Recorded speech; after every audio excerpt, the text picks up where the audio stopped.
सर्वमंगल मांगले शिवे सर्वार्थ साधिके शरण्ये त्र्यंबिके गौरी नारायणी नमस्तुते। हम कालिका पुराण के अगले अध्याय में प्रवेश कर रहे हैं। जहां जहां आप मूर्ति देखेंगे, एक मूर्ति आप देखते हैं हमेशा माँ काली, जो शूल है, त्रिशूल है, शूल, वो महिषासुर नामक राक्षस के सीने में उतार रही है। माता की जगत प्रसिद्ध मूर्ति यही। माँ ने तो शुंभ निशुंभ का भी अंत किया था, पर शुंभ निशुंभ तो नहीं दिखता। राम ने रावण जैसे राक्षस को मारा था, पर राम के साथ कभी रावण तो नहीं दिखता। भगवान श्री कृष्ण ने कंस को मारा, नरकासुर को मारा, परंतु वो मूर्ति भगवान कृष्ण के साथ तो नहीं दिखती। रक्त बीज आदि का माता ने संहार किया, वो मूर्ति माँ के साथ तो नहीं दिखती। सिर्फ महिषासुर ही माँ के साथ क्यों दिखता है? माँ के चरणों में, माँ के हाथों उसका जो अंत हुआ, उसकी बड़ी रहस्यमयी कथा है। और पुराणों में भी जिनको थोड़ा आध्यात्मिक यात्रा हो, वो पुराणों की ओर जाएं, नहीं तो वो कई चीज नहीं समझ पाएंगे। मैं आपसे साफ कहता हूं, अध्यात्म के बिना, इसलिए पुराणों के बारे में भी कहा गया कि गुप्त है, नहीं किसी को बताएं, क्योंकि वो जिस विधि से लिख रहे हैं आम लोगों के लिए, लोक के लिए, उसमें अध्यात्म की यात्रा करने वाला ही आम लोगों को बताए, ये बात कहा गया है। इसलिए यदि आप लोग पढ़ें तो अर्थ के अनर्थ ना करें। और आजकल जो पुराण की मैं ये कथा कर रहा हूं, उसमें कुछ लोग बहुत बेचैन हैं, जो बार बार हमला कर रहे हैं। आप देखेंगे टिप्पणियों में जगह जगह। तो स्वाभाविक सी बात है, क्योंकि पुराण की कथा समाज के और अध्यात्म और हिंदू धर्म के उस रहस्य को भेदती है, जिस रहस्य से बहुत लोग परिचित नहीं है और जो पुराण को गाली देते रहे हैं। तो मैं बेताल भैरव से आरंभ करूंगा। मैंने आपको बताया था कि जब भगवान शिव ने माँ काली के साथ जब महामैथुन, पूरा पृथ्वी हिलने लगा था, उसकी पूरी व्याख्या मैंने की है पिछले एपिसोड में। और देवता आदि, ब्रह्मा आदि सब घबराकर भगवान से प्रार्थना करने लगे। तो उस महामैथुन को उन्होंने छोड़कर, और उन्होंने फिर कहा कि हमारे तेज यानी हमारे वीर का त्याग जो है, अब काली के गर्भ से पुत्र उत्पन्न नहीं होगी। इस तेज का जो त्याग है, वो दूसरे के गर्भ से संतान की उत्पत्ति होगी। और उस तेज को अग्नि ने वहन किया था। अग्निवाहक हैं देवताओं और मनुष्यों के बीच। और वो गंगा के पास ले गए थे, और बाद में गंगा ने जन्म देकर, और बाद में कृतिका ने यानी सप्तऋषियों की पत्नियों ने जो है स्कंद को यानी कार्तिकेय को पाला। तो माता गौरी के गर्भ से कार्तिकेय जन्म नहीं लिए थे। परंतु जब वो तेज का विसर्जन हो रहा था, उसी समय तेज की कुछ बूंदें जो पर्वत शिखर से टकराई थी, जिसके कारण दो बालकों की उत्पत्ति हुई। और ये जो बालक थे, वो एक भृंग के समान कृष्ण वर्ण के थे, इसलिए ब्रह्मा ने वहां पर थे, ब्रह्मा ने उनका नाम भृंगी रखा। और एक जो है आपको बिल्कुल काजल की तरह काले थे, तो उसका नाम महाकाल रखा। उसके बाद शिव और काली के बीच महामैथुन कभी नहीं हुआ। रति क्रिया यानी हास विलास परिहास की, क्योंकि वो तो पृथ्वी यानी वो प्रकृति और पुरुष का महामिलन था, और उसकी व्याख्या मैंने की है। तो एक दिन महाकाली अपने शयन कक्ष से पति के पास निकली, और जो भृंगी हैं और महाकाल, इनको शिव ने गणों के रूप में जगह दिया, और गणों के समूह ने इनका पालन पोषण किया था, और इनको द्वारपाल की भूमिका दी गई थी। दोनों द्वार पर खड़े थे, और जब माँ निकली तो माँ की नजर पड़ी, और माँ की जब नजर पड़ी तो इन दोनों की नजर भी टकराई। तो माँ रति क्रिया से बाहर आ रही थी, नजर टकराई तो उनका क्रोध बढ़ गया और पुत्रों को उन्होंने श्राप दे दिया कि तुम दोनों जाओ मनुष्य रूप में पृथ्वी पर जाकर जन्म लो, और तुम्हारे जो चेहरे होंगे वो, मतलब ये तुम देवता के अंश हो तो देवता वाला तुम्हारा रूप तो होगा, तुम्हारे जो चेहरे हैं वो वानर की आकृति से मिलती होगी। यानी तुमने अगर मुझे इस दशा में देखा तो कुरूपता तुम्हारे अंदर आ जाएगी। पुत्र ने भी कहा कि माता हमारी कोई गलती नहीं थी, हम तो द्वारपाल थे, आप ही बाहर आई हैं और आप ही मुझे श्राप दे रही हैं। तो यदि मैं शिव का अंश हूं तो हे माता, मेरा जन्म मनुष्य रूप में आपके ही गर्भ से होगा और आप दोनों को भी मनुष्य रूप लेना होगा, यदि मैं जरा भी गलत नहीं हूं तो पुत्र ने भी मां को श्राप दिया। हमारे शास्त्र का जो विधान है वो कर्म प्रधान है, जन्म प्रधान है, पुनर्जन्म कर्म के अनुसार होता है। और वो ये कथा दिखाती है कि अगर माता पिता भी गलत हों तो पुत्र के साथ अन्याय करने के अधिकारी नहीं है, और अगर वो गलत है और पुत्र पीड़ा के साथ अपनी व्यथा व्यक्त कर रहा है तो वो माता पिता को भी वो नहीं छोड़ेगा, वो पीड़ा उन्हें भी डसेगा। कर्म सबके लिए समान है, कोई पिता है इसके लिए ये नहीं कि वो कर्म से मुक्त हो गया, कोई पुत्र है ये नहीं कि वो कर्म बंधन में पड़ गया। भगवान स्वयं श्री कृष्ण को माता गंधारी के श्राप को भुगतना पड़ा, यदुवंश को का नाश हुआ, कर्म से कोई बचा नहीं, कर्म ही प्रधान है। सनातन धर्म के जो सिद्धांत हैं जब आप पढ़ेंगे, आगे केजीएफ के कोर्स में आपको पढ़ाया जाएगा, तो उसमें आपको कर्म के सिद्धांत, कर्म, पुनर्जन्म, वर्णाश्रम, ये सनातन के सिद्धांत हैं। तो माता भी पिता भी किसी भी तरह से अपने पुत्र, अगर निर्दोष पुत्र को सजा देने के अधिकारी नहीं है, चाहे वो महादेव हो चाहे वो महादेवी हो। यानी इस कर्म फल से कोई नहीं बचा है, कर्म के आगे पर ब्रह्म भी नतमस्तक है। इस कथा का मूल तो यही है। बाद में पृथ्वी पर जो है महादेव को मनुष्य रूप में जन्म लेना पड़ा, अपने पुत्र के श्राप के कारण। चंद्रशेखर, राजा चंद्रशेखर के रूप में, उनकी एक लंबी कथा है, वो कथा आपको यहाँ अभी नहीं कहूंगा, आगे मुझे ले जाना है। परंतु चंद्रशेखर के रूप में उनका जन्म हुआ और माँ पार्वती जो है उनका जन्म तारावती के रूप में हुआ। अलग अलग जगहों पे स्वयंवर हुए, और ये एक और व्यवस्था दिखाती है हमारी कि हमारी बेटियों को अपना वर चयन करने का पूर्ण अधिकार था। स्वयंवर की पूरी प्रथा भगवान विष्णु और लक्ष्मी के उस समुद्र मंथन से आरंभ होती है जिसमें माँ लक्ष्मी निकली है और वो स्वयंवर से वरण करती है वासुदेव का। बेटियों को अपने वर चुनने की स्वतंत्रता थी। ये भारत में ये लोग जो फेमिनिज्म सिखाते हैं उनको ये जानना चाहिए कि भारत नारियों को, और इसलिए शक्ति की तीनों जो देवियां हैं हमारी, है तो एक ही लेकिन जो तीन, सद्बुद्धि, संपदा और शक्ति, वो स्त्रियों के पास। तो स्वयंवर के साथ चंद्रशेखर और तारावती का विवाह। चंद्रशेखर के जो है पिता का नाम था कौश्य और उनकी तीन माताएं थी। बाद में जब इन दोनों का विवाह हुआ तो घटनाक्रम ऐसा हुआ, फिर वही पुनर्जन्म, कि कापोत ऋषि हैं, कापोत ऋषि, कपोत यानी कबूतर, हमारी जो कंपनी का नाम है कपोत नेटवर्क कबूतर, और कपोत महादेव का भी नाम है। 100 महादेव के सतनाम है, उसमें कपोत नाम भी है। इस ऋषि का नाम था कापोत।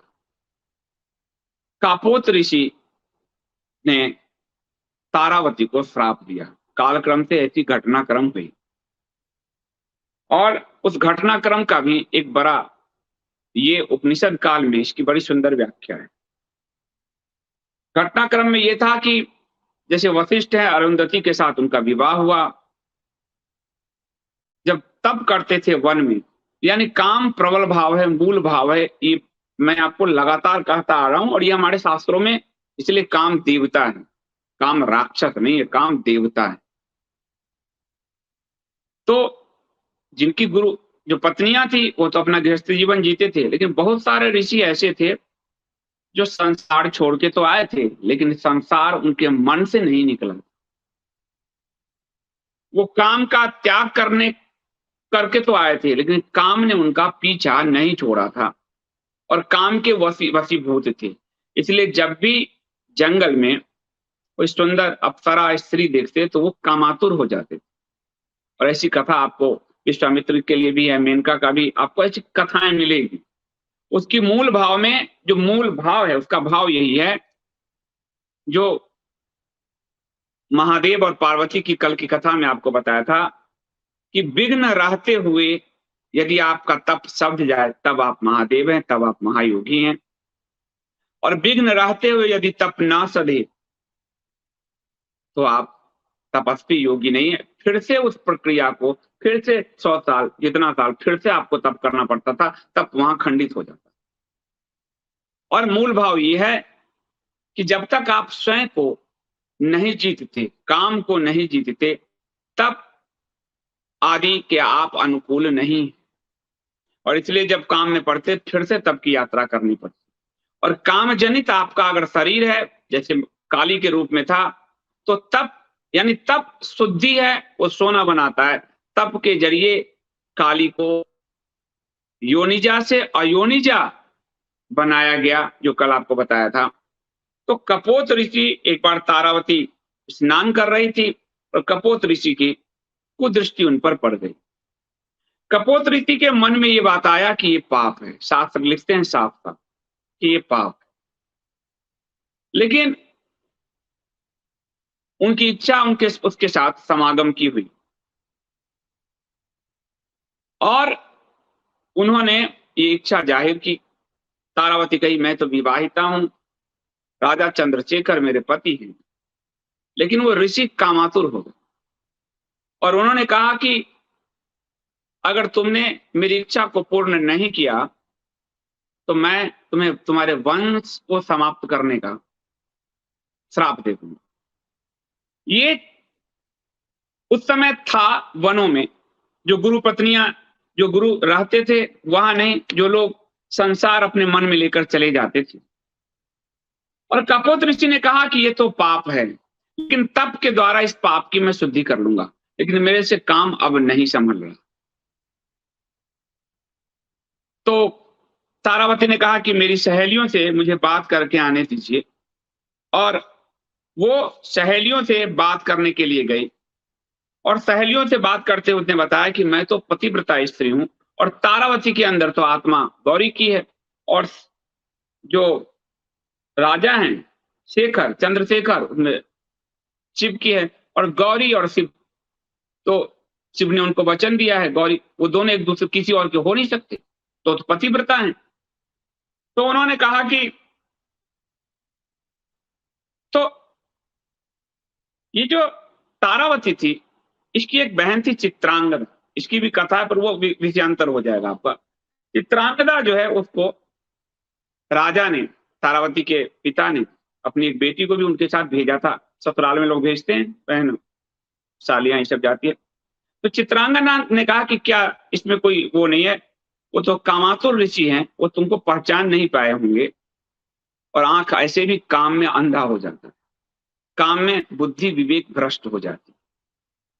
तो किसी दासी को भेज देते हैं स्वर्ण आभूषण आदि पहनकर, और वो उसके साथ समागम कर लेंगे, तुम्हारा सतीव्रत भी बढ़ा जाएगा, और उनके साप से मुक्ति भी हो जाएगी, वो अपना साप भी नहीं दे पाए।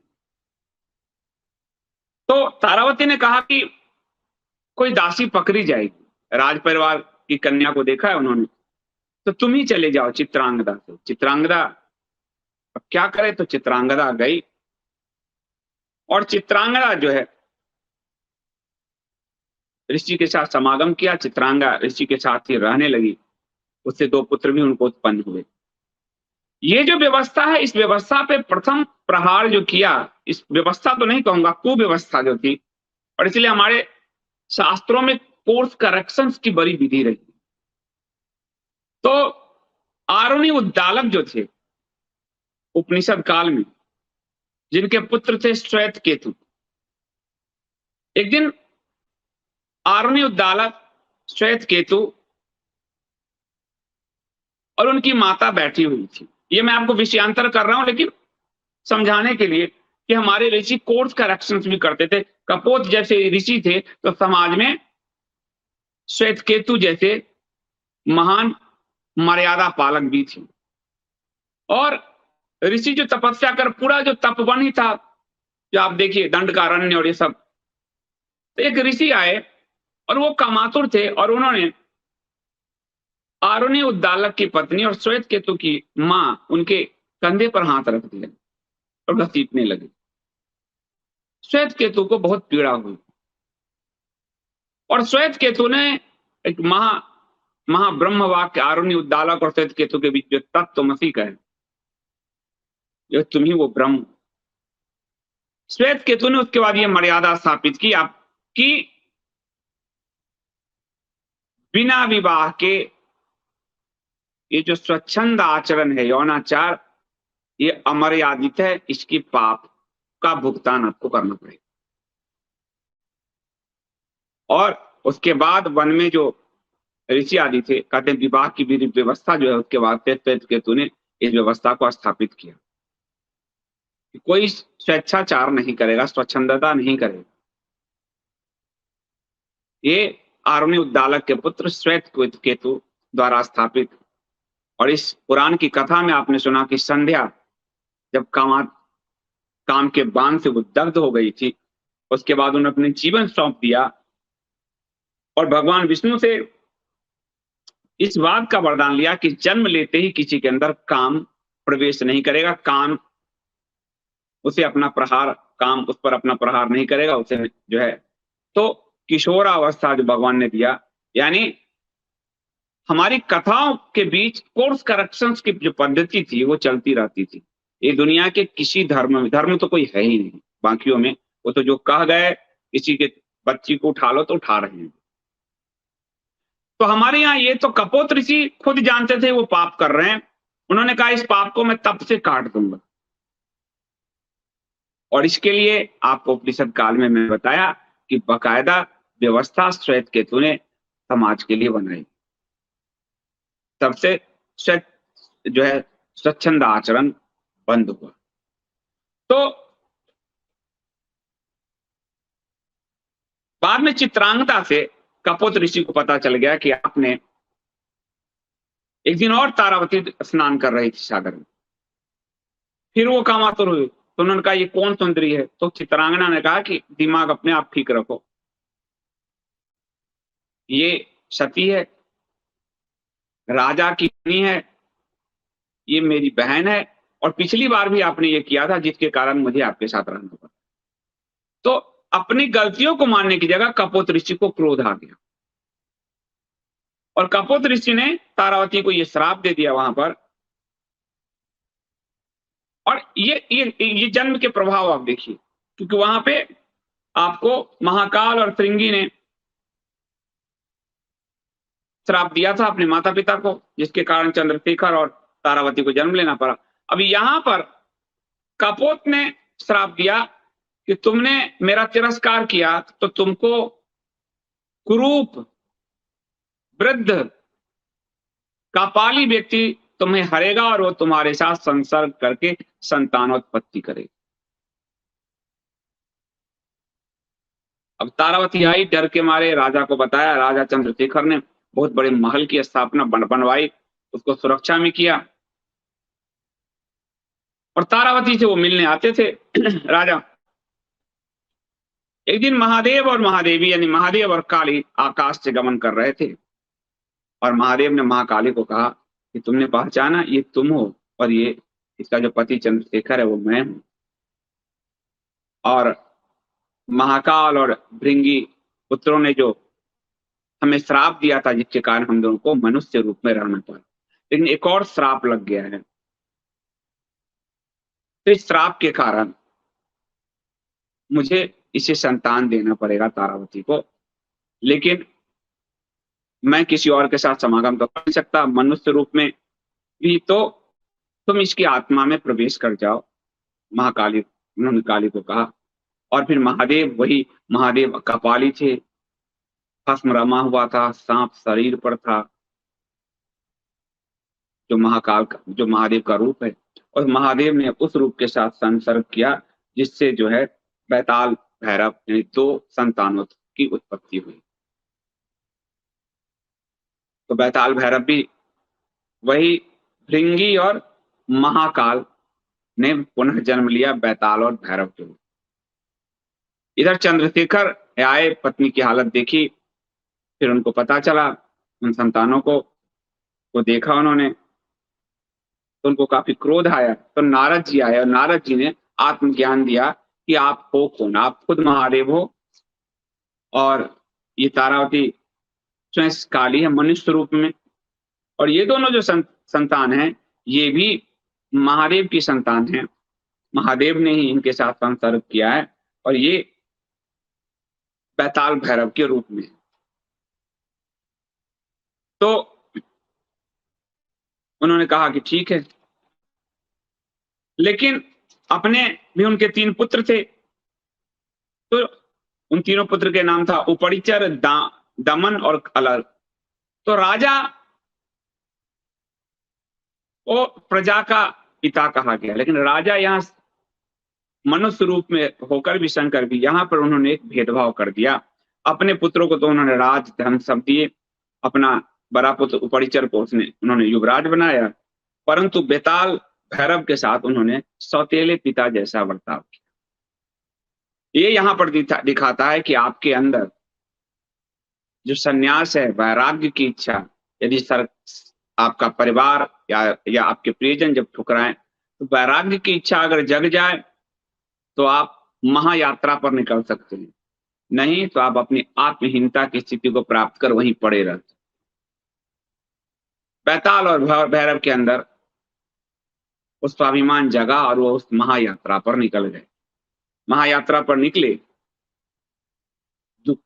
तो रास्ते वन में वही उनको कपोत ऋषि मिले। कपोत ऋषि ने उन दोनों के चेहरे देख के पहचान लिए और कपोत ऋषि ने उन्हें पूरी कथा बताई कि तुम तो महादेव के पुत्र हो, तो तुम्हें तो महादेव, उन्होंने कहा कि मैं तो अब संसार से विरक्ति लेना चाहता हूं। बैताल भैरव ने, तो क्या करूं? बोले अपने पिता को ही याद करो, उनसे बड़ा त्रिलोक में कौन है, उनकी आराधना करो, उनकी पूजा करो।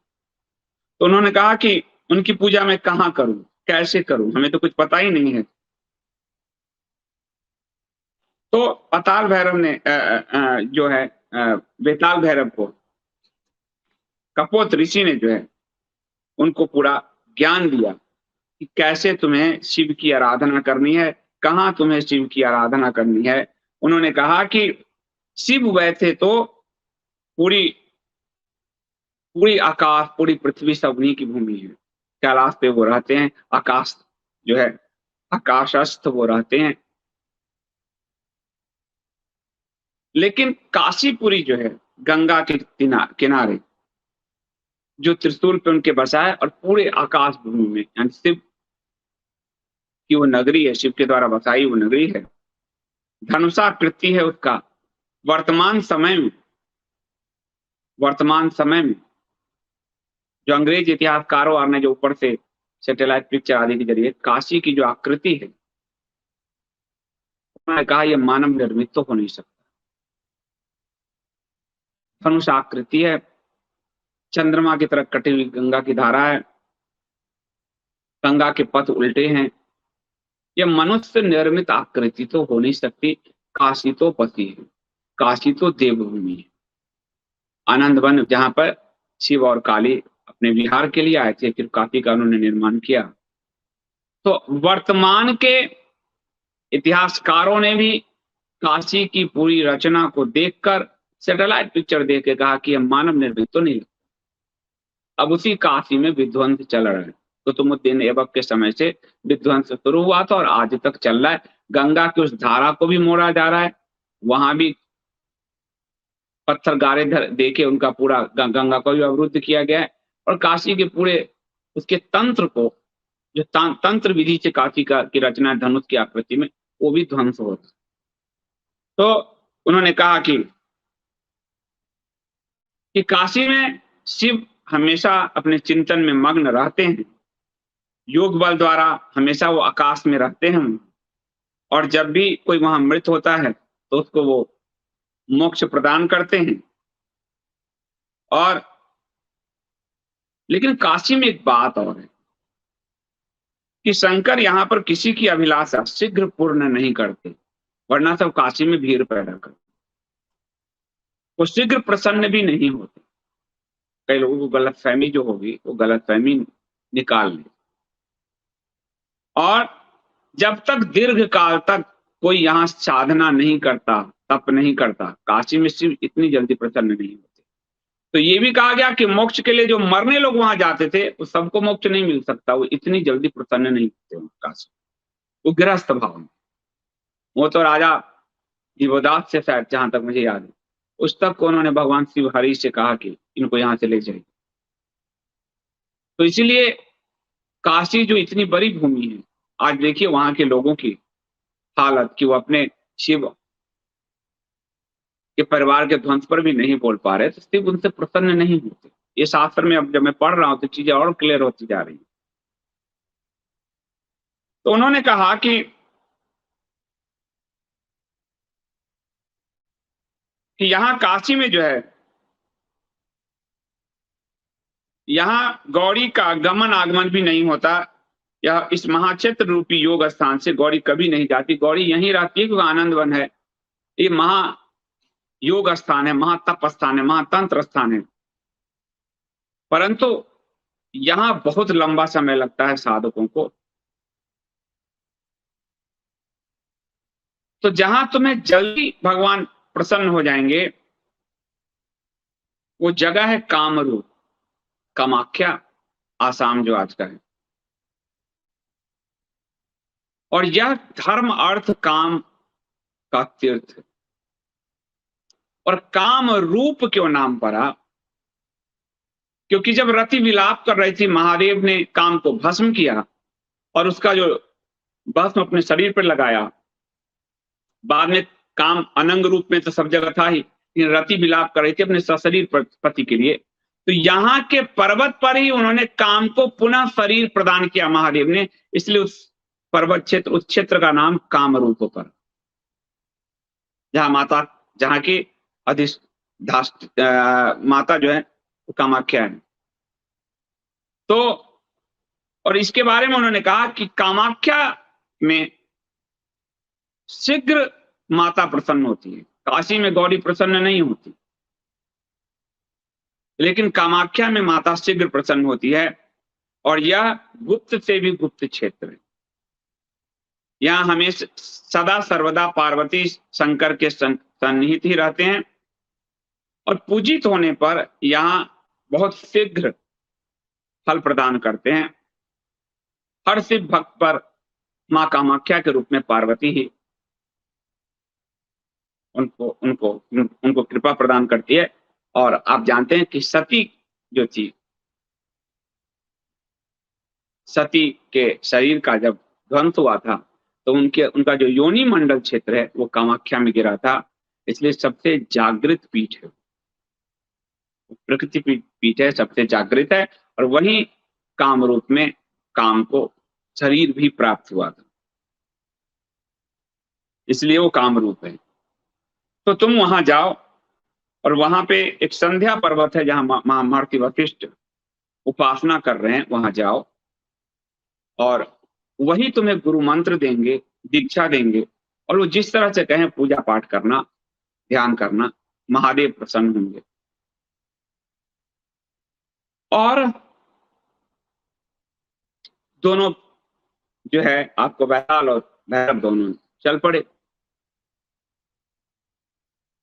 जब चल गए तो आकाश से महादेव देख रहे थे देवताओं के साथ। तो उन्होंने देवताओं से कहा कि उस स्थल को इस अनुकूल बनाओ कि मेरे जो ये पुत्र हैं, ये उनकी तपस्या परिपूर्ण हो, और इनको तप के बाद, चूंकि योनि से वो जन्म लिए हैं, ये भी अयोनिज रूप में आएंगे, तो इस तप से इनके जो है शरीर, इसी शरीर से उनको गाणपत्य का लाभ मिले, यानी हमारे गणों में उसको आस्थान मिले, परंतु उनका जो गर्भ से जो उनको उत्पत्ति हुई वो दोष निवारण हो जाए, इसलिए तप के लिए आप अनुकूल माहौल वहां बनाइए, देवताओं को उन्होंने कहा। यानी एक चीज तो है कि तप, और ये उस आज नहीं तप कीजिएगा, कलयुग के लिए मैं बता चुका हूं धर्म क्या है, और मैं क्या बताऊंगा वेद व्यास जी बता चुके। तो तप के द्वारा जो है आप अपने इस शरीर से भी मुक्त हो सकते हैं, इस जन्म से भी मुक्त हो सकते हैं, ये बार बार ईश्वर कह रहे हैं। तो उन्होंने कहा कि ठीक है, वशिष्ठ के पास वो गए। वशिष्ठ ने जो है उनको कहा, उनको जाते ही तो पहचान लिया, वशिष्ठ में ब्रह्मा के पुत्र हैं। और उन्होंने कहा कि तुम दोनों पर बहुत प्रसन्न है वो, उनकी औरा, उनकी उपस्थिति हमें यहाँ दिख रही है, वो यहाँ मौजूद हैं, इसलिए उनकी पूजा अर्चना करो। अब यहाँ दो बात कहा वशिष्ठ ने, वो हमें आम लोगों को जीवन में समझने योग्य है। एक, महादेव के दो रूप हैं, एक निराकार है, एक साकार है। निराकार के रूप में शिवलिंग है, वो आत्मा की वो परम ज्योति है, जो पर ब्रह्म की परम ज्योति का आकार वही है, आपकी आत्मा का आकार वही। और एक भगवान शंकर के रूप में है, जो मूर्ति के रूप में। और सनातन किसी भी विधि से आपको यात्रा करने को कहता है, अंत में आपको उसी में समाहित होना है। तो ध्यान विधि से आप जब ध्यान करते हैं तो आप शंकर के उस लिंग स्वरूप का ध्यान करते हैं, और लिंग स्वरूप का ध्यान का तात्पर्य है कि आप उस लिंग को देखते देखते अपने आत्मा के उस ज्योति रूपी लिंग को के साथ आप आत्म साक्षात्कार कर सकें। इसलिए ध्यान विधि के लिए शिवलिंग से अच्छा उत्तम कुछ नहीं,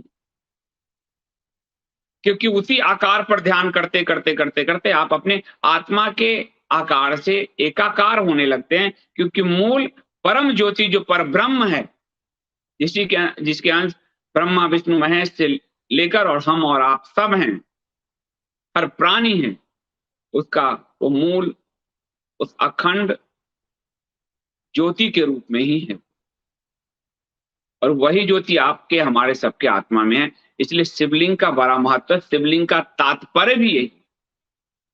इसलिए जब शिव में कथा आती है कि ब्रह्मा और विष्णु में, और हर कथा में आपकी लड़ाई मत समझना देवता में, वो सब आपको ज्ञान दे रहे हैं कि शिवलिंग का पता लगाने के लिए एक पाताल में गए, एक गरुड़ से ऊपर विष्णु गए, नीचे ब्रह्मा गए, पर शिवलिंग का कहीं पता नहीं चला। यानी उस पर ब्रह्म का पता तो ब्रह्मा विष्णु महेश को भी नहीं होगा। और वो शिवलिंग अग्नि ज्योति के रूप में था, यानी वो परब्रह्म ज्योति के रूप में, जो आपके अंदर भी आत्मा के रूप में। तो ध्यान विधि के लिए उन्होंने कहा, ध्यान विधि के लिए जो आप शिवलिंग पे ध्यान लगाएंगे, लेकिन ध्यान उन्होंने कहा कि बहुत लंबे समय बाद फलित होता है, यानी आपका मन बार बार आपके अंदर विकार पैदा करेगा, भटकाएगा, बहुत सारी चीजें करेगा। तो तुम उपासना विधि लो, यानी पूजा विधि लो। और वेद में तीनों विधि हैं, ज्ञान विधि, उपासना विधि जो है, और भक्ति। जिस भी विधि से जा सकते हो। और वेद का जो ज्ञान विधि है वो आपको उपनिषद है, और उपासना विधि है जो ब्राह्मण ग्रंथ है, सतपथ ब्राह्मण आदि जो। तो उन्होंने कहा कि ध्यान विधि से शिव को प्रसन्न करने में बहुत समय लगेगा, ध्यान भटकेगा, इधर होगा। तुम एक काम करो, उपासना विधि का आश्रय लो, उन्होंने कहा। और सिर्फ उपासना नहीं, ध्यान और उपासना तो त्वरित गति से काम करेगा। ये दोनों मिलके अगर करोगे तो त्वरित गति से काम करेगा, महादेव जल्द शीघ्र प्रसन्न होंगे। इसका तात्पर्य यह है कि आप साकार और निराकार दोनों की आराधना करो, और अंत में जिस आराधना से आपको मार्ग मिलता उस आराधना में आप समाहित हो जाओ स्वयं को उसके।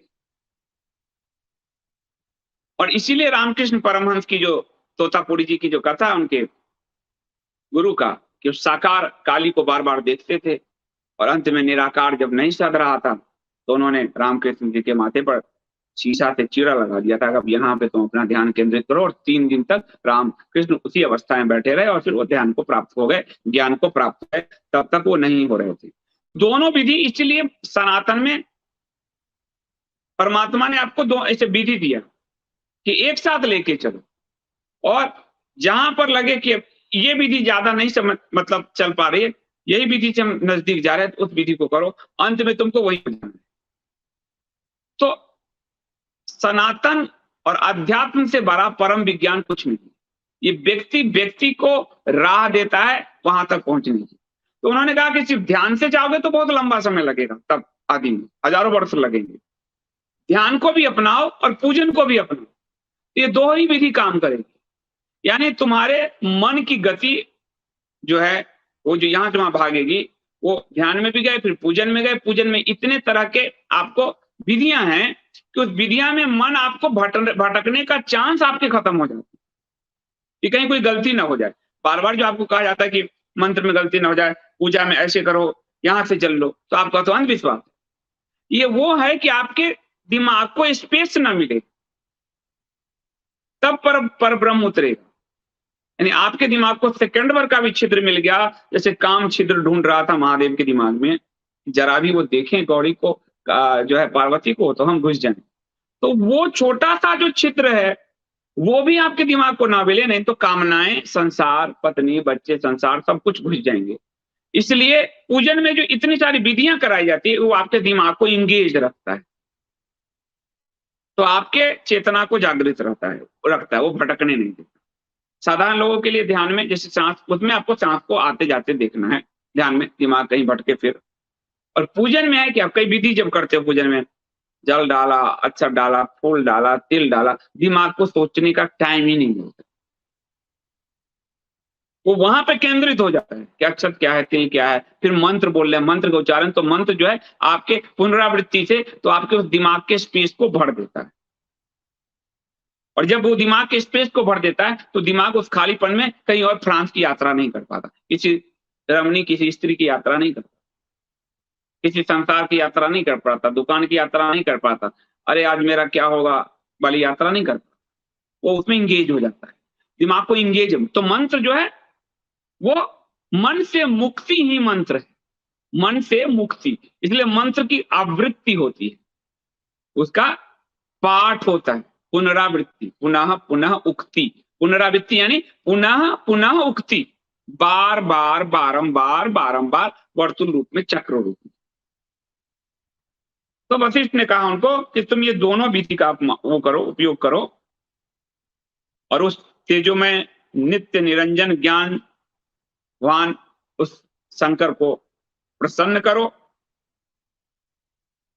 और उन्होंने कहा कि वही जगन्नाथ है, वही जगन माया है, वही ब्रह्मा है, वही विष्णु है, वही सब कुछ है, उनकी अनेक मूर्तियां हैं, कितने मूर्ति की का वर्णन करो। यानी परब्रह्म सब जगह बिखरा है, तुम जिस मूर्ति से यात्रा करना चाहो करो। इसीलिए मैं जब आज कर रहा हूं ये, तो ज्यादातर मेरा विरोध आप देखेंगे कि उसमें कुछ मलेच्छ कर रहे हैं, और कुछ आर्य समाज के लोगों के कमेंट आप जरूर देखेंगे मेरे, क्योंकि वो एक रास्ता पकड़ के, जैसे ब्राह्मणों ने एक रास्ता पकड़ा, उन्होंने एक रास्ता पकड़ा। सनातन एक राही नहीं है, सनातन बहुराही। तो मैं तो किसी को कुछ कहता नहीं, मैं अपने पाठक दर्शकों के साथ कहता हूँ, जिसको आपत्ति है अब अपने यहाँ कहो जो कहना है। तो उन्होंने कहा कि इनकी कितनी मूर्तियां हैं, किसी को एक पकड़ लो, किस मूर्ति को कौन जान सका उनको, पुकार रहे हैं इसको कि कौन जान सका उनको। जगन्तन्नि तस्य रूपाणि तानि तु गदि तुम क्षमा, कई रूप हैं उसके, जिस रूप से यात्रा कर सको। तो उसके बाद जो है, उसके बाद वो मंत्र देते हैं। मैं यहां पर कुछ मंत्र आदि पे ज्यादा आपको चर्चा, क्योंकि मंत्र, बहुत मंत्र तो उस काल के हैं। दूसरा कि आप अपने गुरु आदि के उसमें जो है इसका अभ्यास करिए, मंत्र जो है सीधे नहीं दिए जा सकते।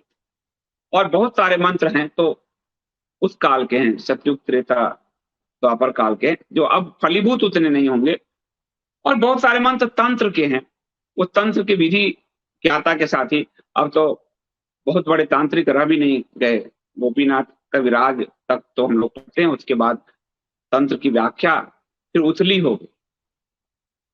मध्यकाल में तंत्र की बड़ी व्याख्या थी, उसका धीरे-धीरे आधुनिक काल में मुझे लगता है अंतिम शायद कविनाथ गोपीराज जी थे, उसके बाद उस स्तर का विद्वान अब नहीं दिखता।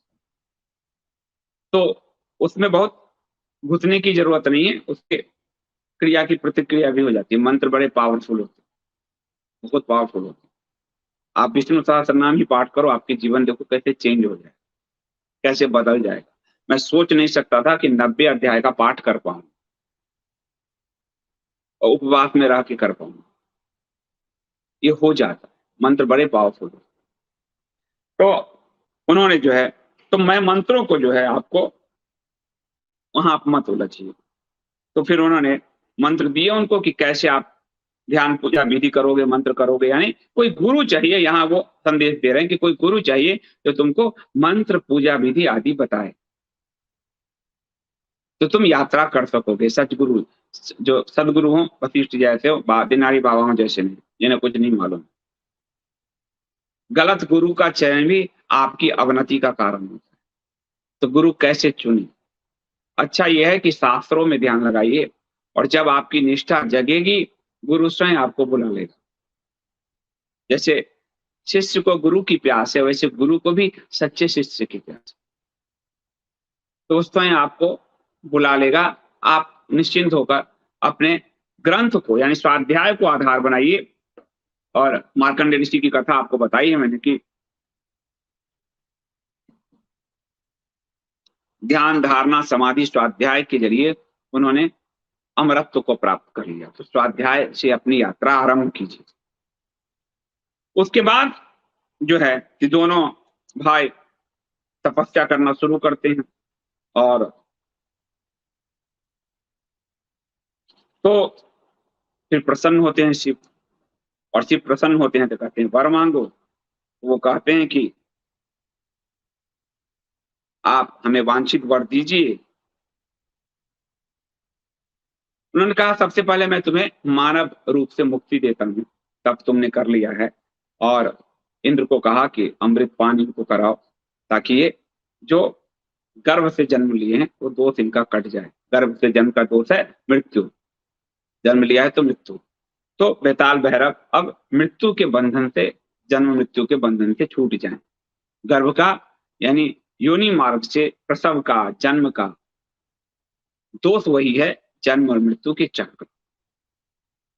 और तब से मुक्ति यानी आप मोक्ष जिसको कहा गया है, वो मोक्ष आप इस जन्म मरण से मुक्त हो सकते हो, यही कथा के जरिए कहा जा रहा है। यही आपको काली के रूप में शिव ने समझाया, यही अब बेताल भैरव के रूप में समझा रहे हैं कि अपने साधना के बल पर तुम इस जन्म मरण यानी मरण से मुक्त हो सकते हो। इस योनिज शरीर से तुम मुक्त हो सकते हो। अमरत्व को प्राप्त, इंद्र से अमृत मंगवाया का मतलब है तुम अमरत्व को प्राप्त कर सकते। तो बेताल भैरव की लंबी साधना से जो है उन्होंने उनको अमृत दिया, और उन दोनों को कहा कि तुम हमारे गणपत्य होगे, यानी हमारे गणपति में शामिल होगे। तो उन्होंने कहा कि अभी मैंने तुम्हें देवत्व तो प्रदान कर दिया है, साथ में और तुम्हारी कोई इच्छा है तो बताओ। तो उन्होंने कहा कि हे जगदीश्वर, आप जगत के पिता हैं, जैसे हम पुत्र भाव से सदा आपके अनुगत होकर रह सकें, ऐसा वर आप हमें दीजिए कि हम सदा आपके पुत्र भाव से ही अनुगत होकर आपके रह सकें। हमें राज्य की कोई अभिलाषा नहीं है, हमें धन नहीं चाहिए, भक्ति से आपकी सेवा लगातार हम करें, आपके चरण कमल में ही हमारे नेत्र हमेशा रहे। उन्होंने कहा कि आपकी ध्यान, आपकी अर्चना, इन सब कर्म द्वारा हम कोटि कोटि कल्प व्यतीत करें, कोटि कोटि कल्प व्यतीत हो जाए, हम आपके सानिध्य से कभी दूर न। तो भगवान ने कहा मैं देवत्व तो प्रदान कर रहा हूँ, गणपत्य भी आपको यानी गणपतियों में तुम्हें शामिल कर रहा हूँ, लेकिन मेरा जो भी अव्यय इष्ट है, यानी वह जो व्यय ना हो सके, राज्य व्यय हो जाएगा, आयु व्यय हो जाएगी, आपकी धन संपदा व्यय हो जाएगी, वह जो कभी व्यय ना हो, जैसे ज्ञान, जैसे परमात्मा की भक्ति, जैसे परमात्मा का सानिध्य, तो ऐसा अव्यय जो भी इष्ट इच्छा है वो बिना मेरे अधिश्वरी, मेरे काली, मेरी पार्वती की आराधना की वो फलीभूत नहीं होगी। उसको अस्थायित्व प्रदान करने का कार्य सिर्फ काली के पास। अब देखिए कितनी बड़ी बात। जब महाभारत युद्ध हो रहा है और अगले दिन युद्ध होना है, तो अर्जुन को श्री कृष्ण कहते हैं कि अब तुम शक्ति की उपासना करो। यानी आखिरी जो आप चाहते हैं अंत में शक्ति, यानी वो चालित करती है, वो ऊर्जा का सर्वाधिक स्रोत है। पर ब्रह्म आपको व्यय होने वाली चीजें तो दे देंगे, लेकिन अव्यय होने वाली चीज बिना माता की पूजा के, यानी ब्रह्म के साथ शक्ति के समायोजन के बिना वो पूरा होगा ही नहीं। इसलिए तो महाभारत युद्ध में जब तक आप शक्ति की आराधना नहीं करते, और उसमें अव्यय, आप कहोगे युद्ध तो व्यय हो गया, अव्यय यानी आज भी हम अर्जुन का नाम ले रहे हैं, अव्यय यानी वो महान गीता धर्म, अव्यय यानी धर्म का शासन। तो अंत में शक्ति की उपासना के बिना वो अस्थायित्व तो नहीं मिलता। तो उन्होंने कहा कि ये जो मैं उसके बिना अव्यय इष्ट फल किसी को नहीं दे सकता। रावण ने सोने की लंका मांगा तो व्यय हो जाएगा, ठीक है ले लो, 10 ले लो ले लो ले लो ले लो ले लो ले लो, लेकिन जो कभी नष्ट नहीं होगा वो मेरे हाथ में नहीं है, वो शक्ति के हाथ में। यानी शक्ति सर्वोपरि, शक्ति ही उस पर ब्रह्म को इच्छा मात्र को सृष्टि में बदलती है। इसलिए वही कहा गई कि वो नारायण की योग माया है। बिना योग माया के संसार नहीं चलता।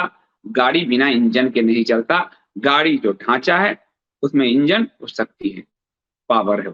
पावर यानी शक्ति, पावर यानी माता, यानी प्रकृति। स्त्री रूपेण संस्थिता नमस्तस्यै नमस्तस्यै, वो स्त्री के रूप में ही है वो शक्ति।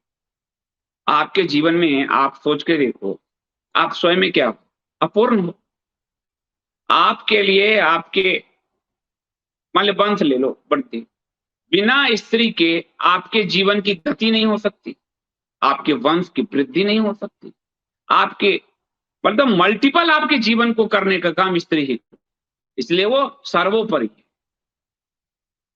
तो मैं उसके बिना तुम्हें अव्यय, जो व्यय ना हो सके वो तुम्हें नहीं दे सकता। इसलिए अव्यय ज्ञान नहीं होता सरस्वती उसकी देवी। शक्ति की साधना करोगे तो अव्यय नहीं होगा। धन व्यय होता है, लेकिन उसमें लक्ष्मी जी को इसलिए चला कह दिया गया, वो कहीं भी, और कलयुग में वो जो गमन करती है पापी आदि सबके हाथ में ही, उसके लिए ज्ञान के साथ लक्ष्मी हो तो अव्यय नहीं हो, और डबल फोर्स लगना पड़ता है। तो अब बेताल भैरव ने कहा मां की आराधना तो मुझे नहीं आती करनी।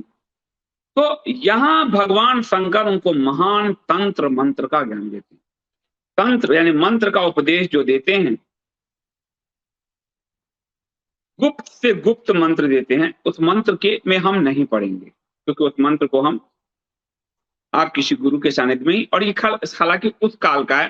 कलयुग में आपको वेद व्यास जी ने कहा है कि ईश्वर का नाम और दान, ये दो धर्म को फलीभूत बनाते हैं। तो बहुत मंत्र में जाने की आवश्यकता भी नहीं है, तंत्र के मंत्रों में खासकर, क्योंकि नहीं तो ओम नमः शिवाय जो ये षडाक्षर मंत्र है वो पर्याप्त है, या नमो वासुदेवाय जो है मंत्र भगवान वासुदेव का, वो पर्याप्त है। तो पूरे मंत्र, पूरे तंत्र का ज्ञान आप, फिर काली पुराण तंत्र पुराण, तो पूरे वो तंत्र का, योगिनियों का सबका वो ध्यान देते हैं। और उसके बाद जो है बलि आदि की भी प्रथा है, तो उस सब में जाने की जरूरत नहीं, कानून है लागू अभी, वो उस काल में था ऐसा। और मध्य काल में थोड़ा और हुआ, क्योंकि खासकर बौद्ध धर्म के बाद सनातन संस्कृति निर्वीर्य हो गया, शक्तिहीन हो गया, वो अहिंसा अहिंसा करते हुए, तो बलि प्रथा की परंपरा की हुई, ताकि सनातन भी रक्त देख सके, उस वक्त जो है रक्त देख सके। और वो जो तंत्र में बलि की प्रथा, जो बलि शब्द था, उसको बलि के रूप में फिर मध्य, यानी कि बौद्ध काल के बाद उसको एक दूसरे रूप में लाया गया। उस समय आप देखो कि आदिशंकर भैरववादी के साथ जो करते हैं, वो मानव बलि और सब दे रहे, करकट और ये सब जो है, वो रूप ऐसा आया, वो इसलिए आया क्योंकि बौद्ध धर्म ने निर्वीर्य कर दिया, सनातन को बिल्कुल बलहीन बना दिया, बहुत बलहीन बना दिया। तो हमारे यहाँ तंत्र में आज भी दुर्गा पूजा जैसे हमारे घर में, अभी तो आज इस बार हमारे घर में दादी गुजर गई, तो हमारे यहाँ बलि होता है। और बलि क्या होता है, हम जो फल होते हैं, सब्जी होती है, उसकी बलि होती है प्रतीकात्मक। लेकिन मध्यकाल में उसको किया गया क्योंकि निर्वीर्य हो गया सनातन संस्कृति, पूरा धर्मी बौद्ध धर्म के प्रभाव। बौद्ध धर्म ने बहुत बड़ा नुकसान एज ए समाज पहुंचाया। ध्यान की जो विधि भगवान बुद्ध ने दी, वो विधि हमारे उपनिषदों में पहले से, लेकिन उनको उस समय एक प्रतिक्रियात्मक देना था, तो मैं भगवान बुद्ध को नहीं कह रहा हूँ। बौद्ध धर्म का रूप जो है अशोक के बाद, अशोक ने जो उसको राजधर्म के रूप में फैलाना शुरू किया, उसने सनातन को बहुत ज्यादा नुकसान पहुंचाया। तो उसके प्रतिक्रिया में बलि प्रथा का उद्गम हुआ, जो हमारे शास्त्रों में है, उससे ला के ताकि सनातनी हिंदू भी कुछ रक्त देख सके। ये उसका कारण था। उसके बाद उन्होंने पूरा वो योग का भी ज्ञान देते हैं, सारे आपको ईड़ा पिघला नाड़ी योग का पूरा ज्ञान देते हैं। वो तो आप किसी योग शास्त्री से जो है वो करोगे। और माला की विधि बताते हैं, रुद्राक्ष को प्रिय माला बताते हैं कि अगर आप माला फेर रहे हैं तो रुद्राक्ष के साथ आप करें। तो उन्होंने कहा कि रुद्राक्ष हमारे रुद्र में प्रेम का उत्पादन करता है, यानी रुद्राक्ष मुझे प्रिय है, इसलिए रुद्राक्ष माला के साथ कर सकते हो। और फिर वो शास्त्र की पूरी मंत्र की पूरी व्याख्या कर रहे हैं। और उसके बाद जो है बहुत लंबी व्याख्या है, तो उस व्याख्या से निकल के आपको फिर मैं कथा के रूप में उसके बाद शक्ति की आराधना जो बताई गई है, जो आप दुर्गा सप्तशती पढ़ते हो उसमें आराधना आपको दिखी जाता है। वो शक्ति की आराधना आपको तंत्र भी यहाँ दिया गया है, तंत्र के पर भी बहुत विस्तृत है। लेकिन आपको उसके पीछे के जो स्थूल कर्म है, उस कर्म की ओर मैं कुछ कुछ चीजों पर ले जाऊंगा आपको। तो पूरी तंत्र और मंत्र की व्याख्या वाले पोर्शन को मैं आपको आपके लिए छोड़ देता हूं, और कुछ कुछ चीजें जो है आपको मैं बताता हूं। खासकर महिषासुर वाला जो पोर्शन है वो मैं आपको बताऊंगा। और तो आप समझ सकते हैं तंत्र मंत्र में स्वयं मत पढ़ना, स्वयं मत पढ़ना, किसी गुरु के सानिध्य में पढ़ना, नहीं तो देवी तंत्र बहुत व्याख्या से इसमें किया गया है, और कैसे देवी को आप प्रसन्न करते हो, तो ये उस पोर्शन को आप छोड़ देना। अब कुछ रूप जो कामाख्या माता का वर्णन है, पहले वो मैं आपको समझाता हूं कि क्योंकि वहां वो है, तो अब तंत्र मंत्र की पूरी व्याख्या करते हुए चित अब कामाख्या में आते हैं, जो वहां की आदि देवी हैं। तो वो कहते हैं कि लोहित नदी, पहले ब्रह्मपुत्र नदी का नाम लोहित नदी था, और उन्होंने कि कामाख्या, कामरूप कामाख्या देवी का साक्षात नेत्र है, यानी यहाँ कामाख्या देवी स्थिति है उनकी, सती की योनि के रूप में वो यहाँ थी। और काम रूप जो है, यानी काम को यही शरीर प्राप्त हुआ था, वो सीधे नेत्र के रूप में है। उनके समान स्थान अन्यत्र कहीं नहीं है। और ये देवी दुर्लभा है। कामाख्या की पूजा मतलब सारे शक्तिपीठों में सबसे जागृत शक्तिपीठ कामाख्या है। और कामरूप में, यानी कामरूप यानी वो पूरा आसाम क्षेत्र जहाँ काम को शरीर में, हर घर में वो विराजती हैं, यहाँ की जो है वो देवी हैं वो। फिर उन्होंने कहा कि कामाख्या योनि मंडल में पूजा का फल जो है कई गुना होता है, इसलिए हर व्यक्ति को कामाख्या में एक बार जाके शक्ति की आराधना करनी चाहिए। जो मनुष्य कामाख्या में एक बार भी महामाया की पूजा करता है, वह दीर्घायु होकर जो है दीर्घायु भी होता है, और मृत्यु के बाद शिवत्व को प्राप्त करता है, यदि वह मनोयोग के साथ कामाख्या की एक बार भी पूजा आराधना करता है। वो कह रहे हैं, और वो कह रहे हैं उसकी गति को कोई नहीं रोक सकता। जो कामाख्या की पूजा मन से करता है, वो जीवन में उस उन्नति को प्राप्त होगा कि उसकी गति को कोई नहीं रोक सकता। और वो जो है कोई भी कृत्य उससे नहीं छूट सकता, वो उस पर महामाया की साक्षात कृपा हो जाती है। और महामाया की जो मूल मूर्ति, उन्होंने कहा कि मूल मूर्ति अगर तुम साक्षात देखना चाहते हो महामाया की, तो वो कामाख्या रूप में ही है। अर्थात वो प्रकृति योनि, यानी प्रकृति सृष्टि, वो सृष्टि के रूप में है, प्रकृति रूप में है, इसीलिए वो सबसे जागृत देवी है वहां पे कामाख्या। और फिर वो कह रहे हैं कि जैसे विष्णु नित्य होने के कारण सनातन कहे गए हैं, सनातन धर्म हम कहते हैं, क्योंकि विष्णु नित्य है। आपको पिछले कालक्रम में भी मैंने बताया कि परब्रह्म के जो 3 रूप है उसमें विष्णु अंत में सृष्टि रचते हैं। मैंने बताया कि एक व्यक्ति पूछ रहे थे कि सब जगह सारे पुराणों में विष्णु की ही माया क्यों दिखाई गई, विष्णु की ही चर्चा क्यों है? क्योंकि वो नित्य है, वो सृष्टि करते हैं, वो निर्माण करते हैं। सृष्टि जन्म देना ब्रह्मा का काम है, लेकिन जगत सृष्टि का निर्माण जो है पूरा वो किस तरह से प्रलय प्रलय से निकालना है, बचाना है, इस तरह से, तो वो नित्य है। यानी निर्माण की प्रक्रिया सृष्टि में प्रति क्षण चल रही है, एक क्षण के लिए भी प्रकृति रुकी हुई नहीं है। तो प्रति क्षण जो निर्माण की प्रक्रिया है वो सतत है, सनातन है, इसलिए वो विष्णु है। तो विष्णु जो है इसलिए सनातन कहे गए हैं, और वो लोगों का मर्दन करते हैं, इसलिए जनार्दन कहे गए, यानी कि लोगों का मर्दन, यानी कि किसी के अहंकार को विष्णु नहीं रहने देते, उसका मर्दन करते हैं, तो नष्ट करते हैं, इसलिए वो जनार्दन है। और कामना की पूर्ति के लिए महामाया का देह ही कामाख्या रूपेण अवतीर्ण हुआ है, कि आपको, इसलिए कामाख्या नाम है। किसी भी कामना की पूर्ति, कामना यानी सृष्टि, कामना यानी आप जैसे आपके काम की कामना, आपके वंश की कामना, आपके होने की कामना, कि आपका अस्तित्व आपके अगली पीढ़ी तक जाए, वो सारी कामनाएं जो है स्त्री की योनि से जुड़ा हुआ। काम की भी आपका कामना, आपके वंश वृद्धि की भी कामना, आप अपने अस्तित्व को जो जीवित रखना चाहते कि मैं हट जब चला जाऊं तो भी मेरे पुत्र पुत्री के रूप में मेरा वंश चलता रहे, ये सारी कामनाएं मूल में उस योनि से जुड़ी है। इसलिए कामना की जो देवी है वो कामाख्या, कामना की देवी कामाख्या है, क्योंकि कामना की कामाख्या रूपेण जो है कामना की पूर्ति के लिए महामाया का जो अवतरण है वो कामाख्या के रूप में ये, वहां वो कामनाओं की पूर्ति करती है। और काम काल में स्वयं खड़क त्याग कर, और काम मृदु व्यवहार है, मृदु, उसमें मृदुता है, प्रेम है, स्नेह है, तो उस समय माता भी अपने खड़क का त्याग कर देती है। यानी प्रेम और काम के समय आप अपने अहंकार का त्याग करो, वो माँ भी करती है तो तुम्हें भी करना होगा। यानी जब प्रेम के वशीभूत होके एक हो रहे हो, तो उस समय आपका अहंकार रूपी खड़ग आपके बीच है, वो प्रेम फलित नहीं होगा, वो प्रेम नहीं होगा, फिर वो आप शोषण कर रहे। तो माँ भी उस खड़ग का त्याग करती है, और लोहित वर्ण कुमकुम तथा पीत वर्ण माला स्वयं धारण करती है, स्निग्धता का प्रतीक जो है। और जब काम पूर्ण हो जाता है तब ये स्वयं खड़ग धारण कर लेती है, और जब कामनाएं पूर्ण हो जाती है तो पुनः आप संसार में फिर अब आप कल से निकलते हो ऑफिस में बॉस बन के, लेकिन प्रेम में आपको अपने आप को समर्पित करना पड़ता है।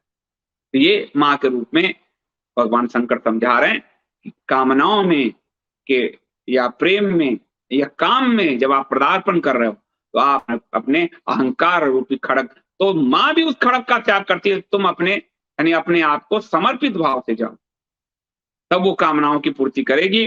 और काम काल में ये शिव रूपी प्रेत पर विन्यस्त लोहित वर्ण कमल पर रमन करती है। काम काल में यानी काम का यानी प्रचंड रूप, जो आपको मैंने बताया कि महामैथुन काली और शिव का जो प्रचंड, जो जिससे पृथ्वी हिल रही थी, तो जो काली का रूप आप देख रहे हो, प्रचंड रूप, शिव के शरीर पर पैर रखी हुई है, यानी वो काम की ऊर्जा जो आपको सर्वोच्च उस शिखर पर ले जाती है, वो जो सर्वोच्च रूप है, उन्नत रूप है। जब काम काल में शिव रूपी प्रेत पर विन्यस्त लोहित वर्ण कमल पर रमन करती है, शिव रूपी प्रेत पर वो रमन करती है। आप जो देख रहे हो शिव पे पैर रखी हुई है, वो अतीत और भविष्य यात्रा कर रही है, तो वो शिव रूपी प्रेत, प्रेत यानी शिव एक सब की भांति, यानी उस शक्ति के आगे अगर वो शक्ति नहीं है तो शिव सब भांति, वो प्रेत भांति है, उस प्रेत भांति पड़े हुए हैं, उस पे काली रमन कर रही है। यानी वो प्रचंड रूप से शक्ति के आगे कुछ भी नहीं, कुछ भी नहीं, वो कह रहे हैं। और जब वो काम का त्याग करती है तब प्रेत ये प्रेत रूप शिव पर भी, अर्थात वो शिव पे विराजमान हो जाती है। यानी पर ब्रह्म बिना शक्ति संचालित नहीं हो सकती, शिव पे विराजमान हो जाती है। शिव पे जो आप देख रहे हो उसका तांत्रिक रहस्य जो है वो यही है कि जब यानी अपनी पूर्ण ऊर्जा के साथ, काम यानी ऊर्जा, मूल ऊर्जा वही है जिससे हमारा जन्म हुआ, उस पूर्ण ऊर्जा के साथ जब मां तांडव करती है तो शिव के अलावा कोई उनको नहीं संभाल सकता, कोई उनको जो है अपने वक्ष स्थल पे कोई भी उनको नहीं रख सकता। जब वो तांडव करती है उस पूर्ण ऊर्जा के साथ, तो वो शिव भी प्रेत की भांति सोए होते हैं। उस शिव में भी वो सामर्थ्य नहीं है कि उसके उनके उस पूर्ण ऊर्जा के प्रवाह को रोक सके, और फिर वो जो है शिव पर ही विराजमान हो जाती है, यानी कि वो परब्रह्म को संचालित करती है, चलाती है। इसलिए परब्रह्म जब इच्छा करता है तो जगत का निर्माण करती है, और वर्तमान में भी निर्माण स्त्री के ही हाथ में, सारा निर्माण स्त्रैण है। आप देखिए रात्रि होती है, सवेरा होता है, जितनी भी निर्माण की प्रक्रिया आप देखो, स्त्रीलिंग नहीं होता जाएगा, तो वो आज आपके वंश वृद्धि जो भी कर रहे हो वो सब स्त्री प्रकृति ही है। फल से लेके वंश तक सब कुछ वही विराजती, वही है, वही है, वही है, प्रकृति रूपेण संस्थिता वही है। उसके बाद कह रहे हैं कि उसके बाद मां शिव, अब दुर्गा के रूप में आप देखिए कि सिंह पर वो जब सवार होती है तो वो कह रहे हैं जब ये सिंह पर आसीन होकर विचरण करती, काम प्रदान, तो शिव जो है आपको, महादेव को श्वेत प्रेत कहा गया है, तो श्वेत वर्ण है। और महामाया तो आपको मैं पहले बता चुका हूं, ब्रह्मा विष्णु महेश तीनों एक हैं। तो महादेव श्वेत प्रेत की तरह हैं, ब्रह्मा लोहित वर्ण कमल हैं, और विष्णु सिंह है। जो माया आप देख रहे हो, विष्णु मायेति संहिता, जो दुर्गा सिंह की सवारी कर रही है वो विष्णु है सिंह के रूप में। शिव स्वयं श्वेत प्रेत के रूप में है, जो आप तस्वीर देख रहे थे, और जो कमल पे आसीन है लक्ष्मी, वो पद्म यानी वो ब्रह्म है। तो ब्रह्मा विष्णु महेश स्वयं जो है आपको अपने जब भी वाहन के रूप में आना है, मां के वाहन के रूप में, वो अपने मूल भाव में नहीं आते, मूल मूर्ति में नहीं आते, वो प्रतीकात्मक मूर्ति में प्रकट होते हैं। शिव एक मृत प्रेत की भांति प्रकट हो रहे हैं, विष्णु एक सिंह की भांति प्रकट हो रहे हैं, और ब्रह्मा कमल की भांति प्रकट हो रहे हैं। यही उनके वाहन हैं, ये तीन ही उनके वाहन हैं, शिव विष्णु और ब्रह्मा। यानी मां इनके द्वारा ही सृष्टि का संधान कर रही है, इनको बना रही है, इनको बिगाड़ रही है, इनको मिटा रही है। पूरी सृष्टि का संचालन माता यानी शक्ति, इस परब्रह्म के जो तीन मैनेजमेंट आपको मैं प्रबंधक बताया, इनके थ्रू ही कर रही है, इन्हीं के द्वारा वो संचालित कर रही है। इसका मतलब ये हुआ, वो कह रहे हैं कि सिंह पर आसीन होकर जब विचरण करती, काम प्रदान करती है, कभी ये श्वेत प्रेत पर, तो कभी पद्म पर, कभी सिंह पर स्थित हो जाती है। ये सिंहस्था स्थिति में काम प्रदा रहती है। ये काम रूपनी कभी केसरी पृष्ठ पर विराजती है, सिंह के पृष्ठ पर विराजती है। पूजा काल में ये कभी प्रेत पर, कभी पद्म पर, कभी सिंह पर, ये तीन की वो सवारी कर, और ये तीनों ब्रह्मा विष्णु महेश है। यानी परब्रह्म माया से ही संचालित है, योग माया से संचालित है, महामाया से ही संचालित है। वो महामाया वो शक्ति है। ये इसका आध्यात्मिक पक्ष है। और महामाया और कामाख्या एक ही है। यदि ध्यान काल में, और जब आप ध्यान काल लेते हैं तब वो भिन्न रूप में आपको काली, सरस्वती, लक्ष्मी, शिव, ब्रह्मा, विष्णु जो भी आप ध्यान में लेते हो, परंतु वो सब एक ही, एक है परब्रह्म, एक है शक्ति। उसके बाद जो है फिर बेताल भैरव को शिव एक कथा सुनाते हैं, और ये कथा है कात्यायन मुनि के आश्रम का। तो कात्यायनी कहा जाता है माँ दुर्गा को। तो कात्यायन मुनि के आश्रम में सारे देवतागण जमा हुए हैं। आप जो दुर्गा सप्तशती पढ़ते हो और दुर्गा जी को जो रूप दिया गया है, सारे देवताओं का। तो वो सारे देवगण जो स्तुति होकर कर रहे हैं, देव माता ने जो शरीर धारण किया, कात्यायन मुनि का ही आश्रम है, कात्यायनी इसलिए कहा गया उनको। और देवी ने फिर मूर्ति के रूप में अवतार लिया, यानी सारी सर्वोत्कृष्ट सारी शक्तियां एक देवी का।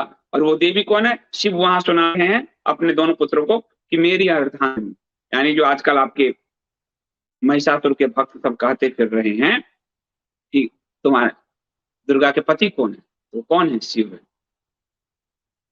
तो सब ने जो है वो वहां शरीर के रूप में धारण किया, और सर्वत्र अब उसी मूर्ति की पूजा हो रही है जो दुर्गा के रूप में शक्ति का।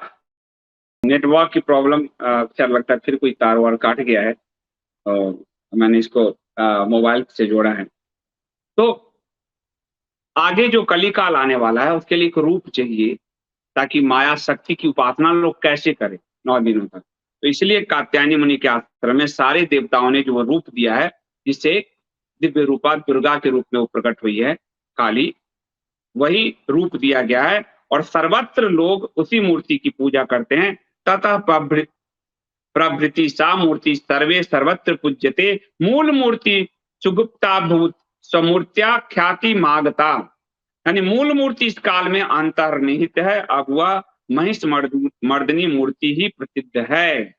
मूल मूर्ति यानी उस शक्ति की मूल मूर्ति अब नहीं है, अंतर्निहित है, अंतर्धान है, वो नहीं है। महिष मर्दनी दुर्गा के रूप में ही अब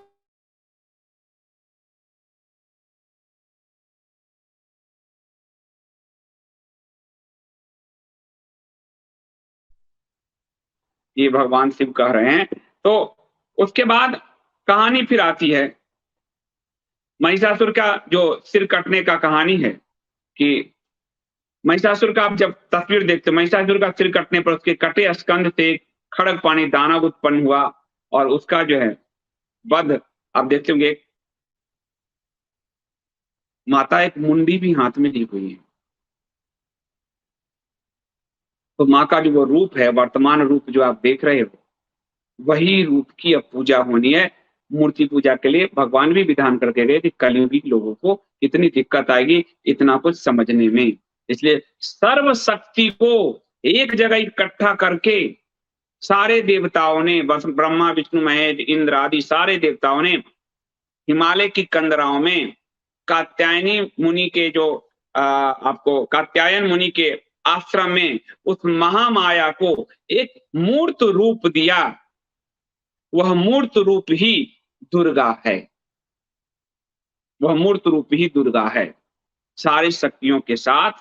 और जो है उसमें अब आपको महिषासुर की एक कथा आएगी, और महिषासुर के वध के रूप में जो ये तस्वीर है, यही तस्वीर यानी यही मूर्ति उनका वर्तमान है, यानी इसी मूर्ति का अब पूजन होना चाहिए, शिव ने कहा। तो सवाल उठा कि शुंभ निशुंभ आदि का भी फिर वध किया, माने रक्त बीज आदि सब का जो वध किया, ये सब तो मां के साथ नहीं दिखती। तो ये क्यों दिखती है? महिषासुर क्यों दिखता है? राम के साथ रावण नहीं दिखता, कंस के साथ कृष्ण नहीं दिखते, तो मां के साथ महिषासुर ऐसी किस, यानी वो कौन सा पुण्य किया महिषासुर कि मां के साथ उसकी भी पूजा हो रही है? अब मां की आप पूजा कर रहे हैं, महिषासुर को मारने की जो मूर्ति है, तो महिषासुर की भी पूजा हो रही, क्यों हो रही? ये भी तंत्र में भरा इसका सुंदर ज्ञान है। तो वो पहले बताते हैं, पहले तो ये कथा जो आती है मार्कंडेय जी सुना रहे हैं, और उधर अर्व ऋषि सागर को सुना रहे हैं। कह रहे हैं पूर्व में राम के प्रति अनुग्रहार्थ तथा रावण के वध्यार्थ ब्रह्मा ने रात्रि में महादेवी का बोधन, यानी ब्रह्मा ने रात्रि में महादेवी का संधान किया, बुलाया कि राम रूप में विष्णु लड़ रहे हैं, मनुष्य हैं, और रावण बहुत बलशाली है, तो हे माता आप राम पर कृपा करो। और श्री कृष्ण कह रहे हैं अर्जुन से कि अर्जुन माँ का आशीर्वाद लो, बिना शक्ति की उपासना के कुछ नहीं होगा आपके जीवन में, संभव ही नहीं। इसलिए माँ वो बता रही है, और माँ क्या के उस कहानी को मार्कंडेय और ऋषि अलग अलग संदर्भों में बता रहे हैं। तो वो कह रहे हैं कि देवी ने प्रबोधित होकर रावण की निवास भूमि लंका गमन किया। रात्रि में देवी लंका पहुंची और वहां महादेवी जाकर स्वयं अंतर्हित हो गई तथा राम एवं रावण को युद्धार्थ प्रेरित, खुद वहां अंतर्हित हो गई और दोनों को युद्ध के लिए प्रेरित किया। यानी वहां जब तक शक्ति नहीं पहुंचेगी युद्ध की, के टंकार नहीं बजेंगे, युद्ध के लिए कोई प्रेरित नहीं होगा। अपनी शक्ति आपके पास होता है तब तो किसी से लड़ने जाते हो, आपकी सेना होती है, शक्ति आपके साथ दोस्त किसी और की लड़ाई है, आप बलिष्ठ हो तभी तो लड़ोगे। तो बिना शक्ति के संधान किसी चीज का नहीं होता, इसलिए जिस चीज का भी संधान करने जाएं शक्ति को याद कर लें। तो प्रभु राम के लिए भी ब्रह्मा ने उस शक्ति का संधान किया और उसके बाद उन्होंने कहा युद्ध में राक्षसों जो मरने वाले बानरों का रक्त, शक्ति रक्त लेती, शक्ति की पराकाष्ठा तो रक्त, युद्ध तो रक्त लेता है, ये उसका प्रतीक है। और भगवती ने राम रावण युद्ध को सप्ताह व्यापी किया था। ये जो है 7 रात व्यतीत किया माता ने वहां पर, 7 दिन चला पूरा और राम ने रावण का नाश किया और माता ने दोनों की युद्ध क्रीड़ा को देखा, राम को विजयी बनाया और फिर जो है 7 रात्रि देवगण ने शक्ति का पूजा किया था कि शिव के भक्त रावण का वध हरि कर पाए। तो देवताओं ने भी लगातार माता का 7 दिनों तक पूजन किया और 9वीं के दिन यानी रावण वध होने पर 9वीं के दिन पितामह ब्रह्मा ने देवी का विशेष पूजन किया कि आपकी कृपा से ही राम, यानी परब्रह्म, अभी भी परब्रह्म राम के रूप में विष्णु बिना शक्ति संचालित नहीं हो सकते। तो आप एक पुरुष होकर बिना स्त्री, बिना माँ, बिना पत्नी, बिना कैसे संचालित हो जाओ? इसलिए स्त्री हमेशा पूजनीय है क्योंकि उसके रूप में आपके घर में वही दुर्गा वास कर रही है, इसलिए स्त्री का हमेशा सम्मान करना चाहिए। स्त्री के रूप में वही प्रकृति प्रकट है, वही महामाया प्रकट है, वही दुर्गा प्रकट है, वही उन्हीं का आत्मा का विस्तार है। तो उसके बाद जो है 10वीं के दिन चंडिका देवी का विसर्जन करके इंद्र ने शांति, उसका जब पूजा हो गया, राम जीत गए, तो उस माता का विसर्जन करके 10वीं को इंद्र ने सुरसन जो है, उसके बाद तो जो विजयदशमी हम कहते हैं और उसमें कई बार कहते हैं कि राम, तो हम वहां राम अपने अयोध्या पहुंचे उसका उल्लास मनाते हैं। उसका आध्यात्मिक एक और कथा जो तंत्र की है कि सारे देवताओं ने 9 दिनों तक महामाया की, महादुर्गा की, महाकाली की, यानी वो जो महामाया है उसकी आराधना की, राम रावण युद्ध तक पूरी आराधना की सबकी, ब्रह्मा से लेकर सारे देवताओं ने। और उसके बाद 10वें दिन इंद्र ने उनकी मूर्ति का विसर्जन किया, यानी अपनी पूजा को समाप्त किया जब राम जीत गए। विजयदशमी इसलिए मनाते हैं, विजयदशमी के पीछे का ये है कि हम उसी दिन रावण के वध के बाद, और इसी नवरात्रि में ये क्यों होता है आप सोचो, ये नवरात्रि भी चल रहा है, राम रावण युद्ध भी चल रहा है, उसका जो मूल अर्थ है वो यही है कि माँ की आराधना देवगण सारे कर रहे थे, यानी शक्ति की आराधना के बिना नहीं हो सकता, न कोई राम रावण युद्ध हो सकता, न महाभारत। तो वो युद्ध चलता रहा और उसके बाद इंद्र ने उनको विसर्जन करके जो है उसके बाद समाप्त किया। और पूर्व काल में स्वयंभू मनु के अंतर में देवी भगवती ने देवगण के हितार्थ 10 भुजा रूप में प्रादुर्भाव किया था तब, और यह मनुष्यों के त्रेता युग के आरंभ में जगत हितार्थ होने वाली घटना है, त्रेता युग राम वाली।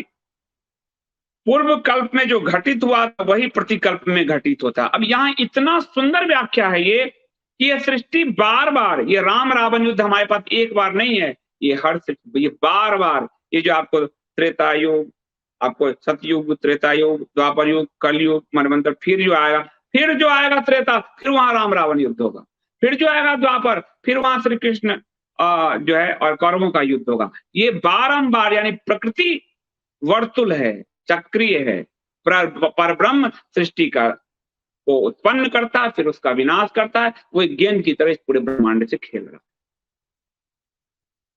पूरे, उसके लिए वो सिर्फ एक लीला है, पृथ्वी सृष्टि ही पूरी लीला है। इसलिए घटनाएं वो कह रहे हैं कि पूर्व कल्प में घटित घटना वही प्रतिकल्प में भी घटित होता है, वो बार बार घटित होता है। प्रतिकल्प में दैत्यों के नाशार्थ देवी स्वयं प्रभुत होती है रावण, राक्षस आदि तथा राम भी प्रतिकल्प में उत्पन्न होते हैं।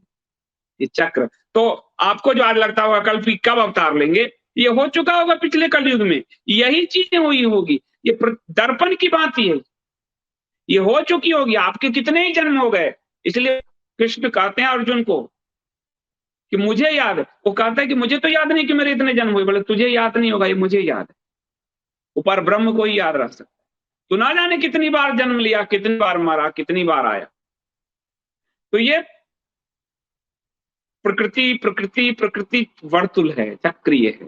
पृथ्वी भी चक्रीय है, सब कुछ चक्रीय है। जन्म मरण, जन्म मरण, जन्म मरण, चक्रीय है। तो बार बार फिर त्रेता में राम रावण युद्ध होगा।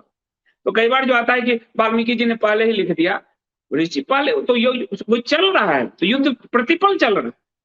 द्वापर हुआ, कलयुग फिर आएगा। अभी कल की वो अवतार पिछले कलयुग में ले चुके हैं। तो ये चारों युग तो बारंबार आ रहा है। परमात्मा अपने योग निद्रा में है और शक्ति को उसने, शक्ति उनके इच्छा मात्र से पृथ्वी का की रचना कर रही है, संहार और तीन उनके प्रबंधक हैं, तीनों को काम दे दिया है। एक निर्माण कर रहा है, एक पालन कर रहा है, एक संहार। बट परमात्मा भी तो आप ऐसे शब्द में समझो, बोर हो जाएंगे ना अगर सृष्टि ऐसे ही रहे सीधी। तो बार बार बार बार वही सृष्टि का। इसलिए आप जब इस बात को जान लेते हो तो आपके अंदर निराशा बोध नहीं होता कि आप तो कई बार जन्म ले चुके हो, परमात्मा भी कई बार जन्म ले चुका है। तो आप फिर इस जन्म मरण की प्रक्रिया से निकलने के लिए कि उस परम धाम को मैं प्राप्त हूं, आप अपने पाप कर्म से मुक्ति के प्रयास में लग जाते हो, वरना तो बार बार बार बार। अब इसकी एक और कथा बड़ी सुंदर आती है। प्रतिकल्प में राम रावण का यही युद्ध होता है। पूर्व की तरह देवगण के साथ राम के साथ घटित जो हुआ वही बार बार होता है। इस प्रकार हजारों राम हजारों रावण पूर्व में हो चुके हैं, भविष्य में भी होंगे। लो, तो आप चिंतित होते रहते हो। ये असुर पहले भी आपको देवार्तो संग्राम में उसी भूमि पे वो असुर पहले भी थे, अभी भी आरंभ में है। फिर विनाश इनका होना है, क्योंकि जीत तो सनातन की ही होगी। इसलिए जो कई बार लोग कहते हैं सनातन का क्या होगा संदीप जी, हम मिट जाएंगे। ना वो मिटा है ना वो मिटेगा, क्योंकि सत्य ही सनातन है और जो सदा से है वो विष्णु है, वही सनातन है। तो कैसे मिटेगा? तो आपके अंदर से ये निराशा बोध भी समाप्त हो जाएगी।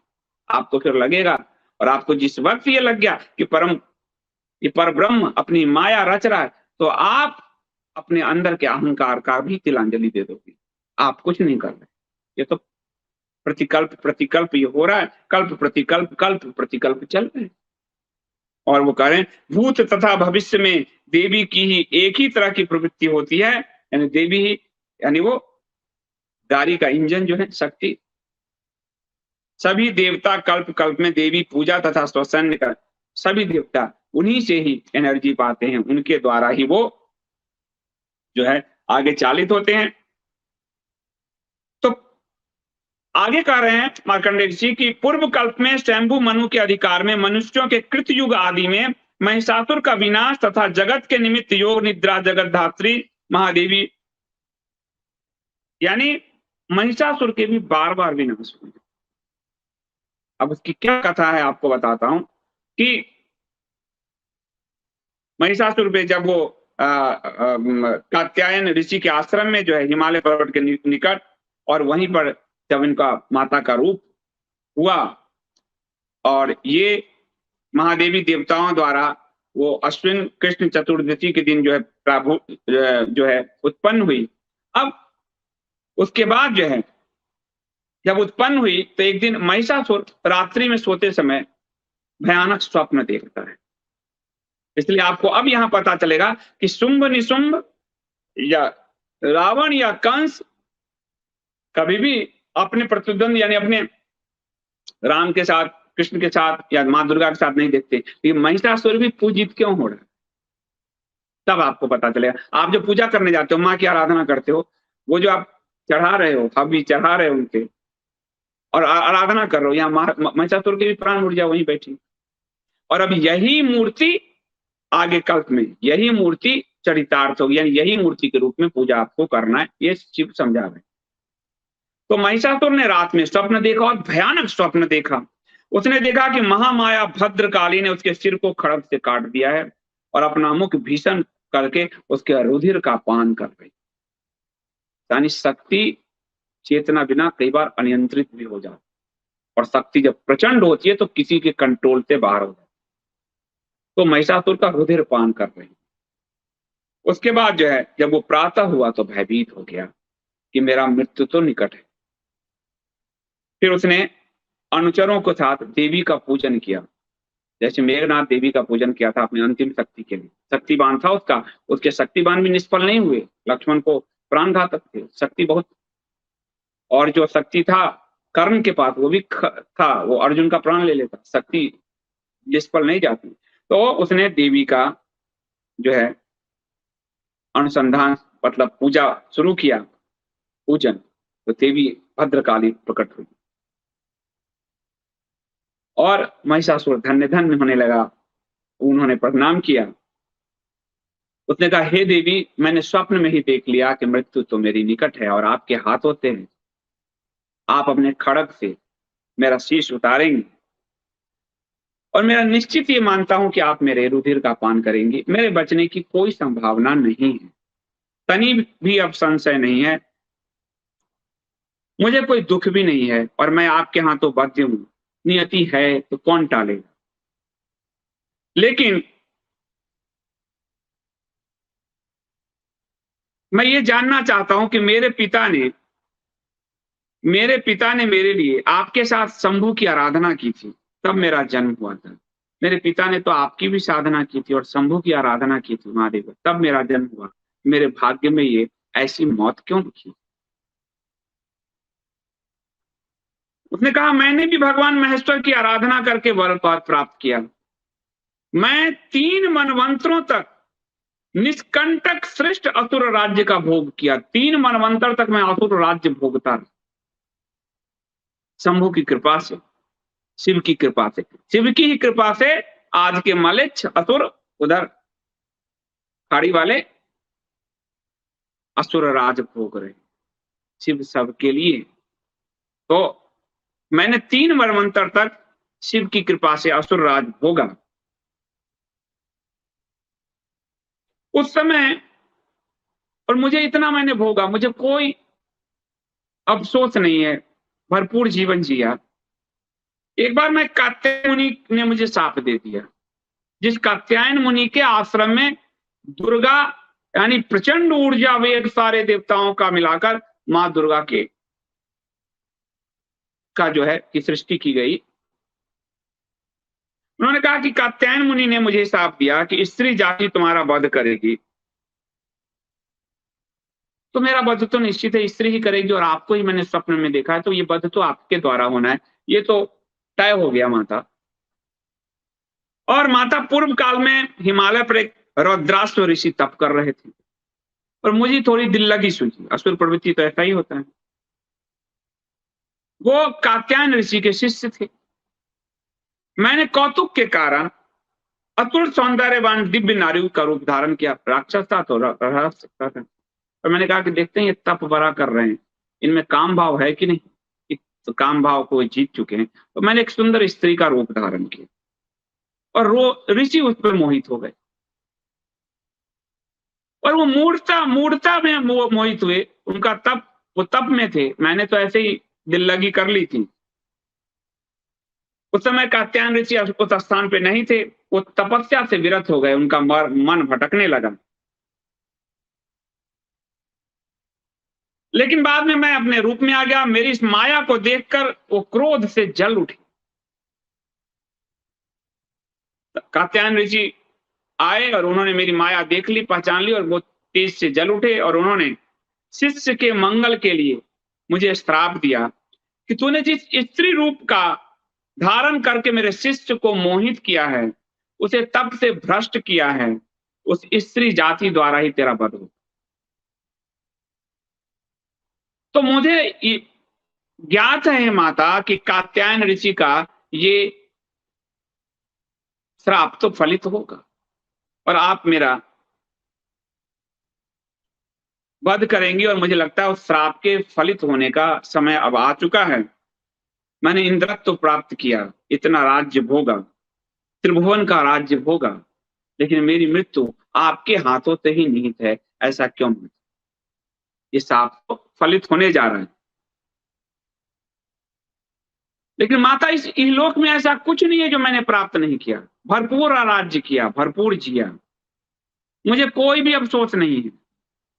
इसलिए हे माँ, अब मैं आपका आश्रय लेता हूँ। हे देवी दुर्गे, मैं आपकी शरण में हूँ।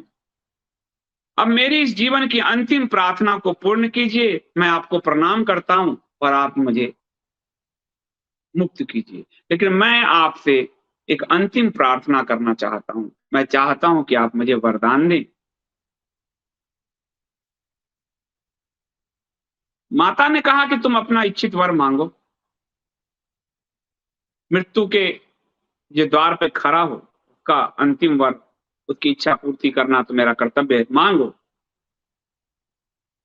महिषासुर ने कहा कि माँ, मैं आपकी कृपा से यज्ञ भाग का भोग करना चाहता हूँ। जो हम यज्ञ करते हैं तो उसका अग्नि जो है, हवि को देवताओं तक ले जाते हैं। देवताओं का मतलब है, देखिए आप, आपके वातावरण कितने शुद्ध होते हैं, प्रकृति की रक्षा होती है। ये सब प्रकृति भी देवता हैं, वरुण, इंद्र, अग्नि, सोम, सब। तो यज्ञ का मतलब है वातावरण की शुद्धि, वही देवता उसको ग्रहण करते हैं। देवताओं की वही भोजन बताया गया है। तो धर्म में आपको बताएगा देवताओं का वही भोजन, ताकि आप देवताओं के लिए यज्ञ करें। और देवताओं के लिए यज्ञ करोगे तो आपका भूमंडल स्वच्छ होगा, आपका प्रकृति स्वच्छ होगा, आपका वातावरण स्वच्छ होगा, कोरोना जैसी बीमारी नहीं आएगी। कोरोना में भी कई बार वहां रिसर्च हुए हैं, कई जगह की यज्ञ से बीमारी नहीं आती, आज भी आ रहे हैं। तो हमारे ऋषि तब कह गए। तो उन्होंने कहा कि मैं यज्ञ भाग का भोग करना चाहता हूँ। यानी जो इंद्राय नमः, ओम इंद्राय नमः, जो आप लगा, ओम अग्न्याय नमः, ओम सोमाय नमः, ओम विष्णवे नमः, तो लोग कहे ओम महिषासुर नमः। तो मैं यज्ञ भाग भी बनना चाहता हूँ माँ। मैं निखिल यज्ञों में पूज्य हो सकूं। मैं बहुत भोग चुका, मुझे पूज्यता का वरदान दे दो माता। जब तक सूर्य की स्थिति है, तब तक मैं आपकी चरण की सेवा का त्याग न करूं। मैं आपके चरणों में ही रहूं जब तक सूर्य है, चांद है, और लोग आपके साथ मुझे भी पूजे हैं मां। यदि आपको यह वर देना उचित प्रतीत हो तो यही दो वर मुझे दो। देवी कहती है कि पूर्व काल में ही समस्त यज्ञों का भाग हम बांट चुके हैं देवताओं में। यज्ञ का कोई भाग नहीं बचा जो मैं तुझे दूं। यानी कोई अपने यज्ञ में जब कहेगा महिषासुराय नमः, तो यज्ञ ध्वंस हो जाएगा। तो माता ने इसका बचाव किया। यानी आप असुर को भी बलवती बना रहे हो। आज असुर 5 बार बांग दे के शुक्रवार को बलवती हो रहे हैं। आप बात को नहीं समझ रहे हो। माता यहाँ महिषासुर के जरिए इसको कह रही कि आप जब यज्ञ करते हो, ओम इंद्राय नमः, ओम विष्णुवाय नमः, ओम विष्णवे नमः, उसमें कहोगे ओम महिषासुराय नमः, तो महिषासुर असुर शक्तियां मजबूत होगी। माता ने इसको काट दिया एक झटके में। ना ना ना ना, तुम्हारे लिए नहीं है यज्ञ में जग, बिल्कुल नहीं। इसलिए मैं आपको इतने दिनों से जो कह रहा हूं, शास्त्र भी तो इसका प्रमाण है। ये तो अब मैं पढ़ रहा हूं कि ये आपको मंत्र के द्वारा विष्णु सहस्त्रनाम पढ़ो, ताकि आप उस ब्रह्मांड में भेज सको अपनी ध्वनि। यहाँ वो 5 वक्त भेजते हैं, शुक्रवार को भेजते हैं, तुम क्या भेज रहे हो? मां ने महिषासुर को तो रोक दिया, और तुम महिषासुरों को नहीं रोक पा रहे अपने मंत्रों से। मां ने कहा देवता ही यज्ञ के अधिकारी। यानी आपकी पूजा में जब महिषासुर नमाय कहोगे तो क्या होगा? आपका जो अभी जितने दिन हो वो भी खत्म हो जाएंगे तुम्हें। तो मां ने इसका खंडन कर दिया।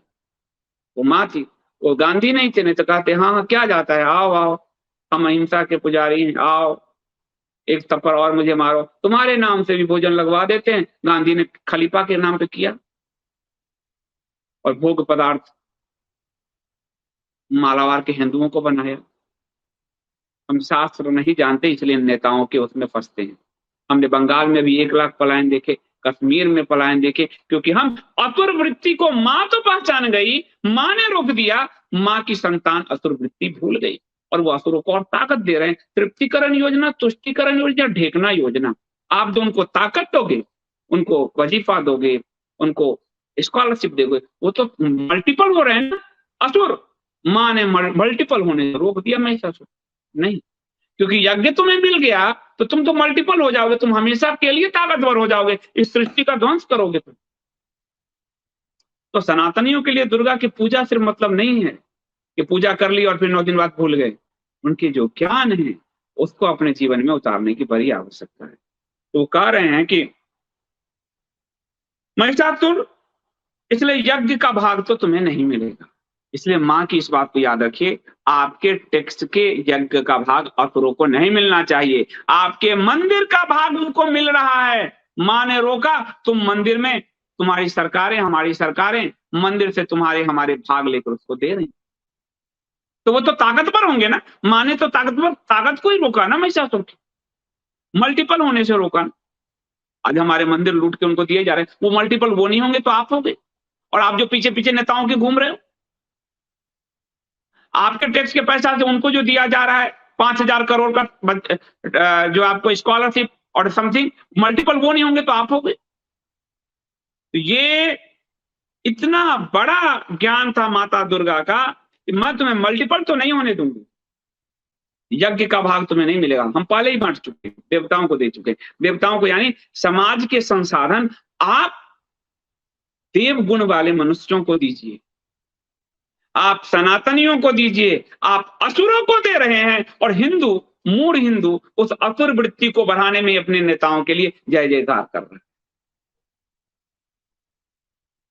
यज्ञ का भाग देवताओं को मिलना चाहिए, यानी सनातनियों को मिलना चाहिए, यानी जो देवगुण के साथ संयुक्त है उनको मिलना चाहिए, ना कि असुरों को मिलना चाहिए। आज भारत के 40% संसाधन पे उनका अधिकार दे दिया, पहले पाकिस्तान दे दिया, फिर बांग्लादेश दे दिया, और अब भारत के 40% संसाधन सच्चर कमेटी उनको दे दिया लगा के। तो माँ दुर्गा के ज्ञान को भुलाने का परिणाम सनातनी भुगत रहा, अच्छी तरह भुगत रहा।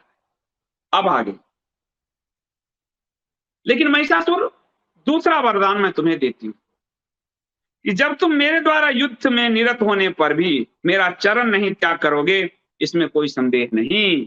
यानी युद्ध में तुम मारे भी जाओगे तो मेरे चरण का तुम त्याग कभी नहीं कर पाओगे। इसीलिए महिषासुर की ये तस्वीर माता के साथ हमेशा रहती है।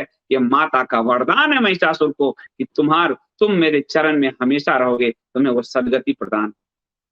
इसलिए शुंभ निशुंभ कंस रावण को भी वो माँ का चरण, देवताओं का चरण नहीं मिला हमेशा के लिए, जो ये मिला। और यही मूर्ति पूज्य होगी, ये आपको बता दिया कात्यायन मुनि के आश्रम में, यही मूर्ति अब सदा से पूज्य होगी। तो मूर्ति, जो मूर्ति का भी गाली देते सब घूम रहे हैं, 2-4 अभी पुराण की कथा में फिर आप देखिएगा कमेंट में 2-4 आ जाएंगे, बिल्कुल मूल प्रवृत्ति के हिंदू का तो कुछ नहीं कर सकते।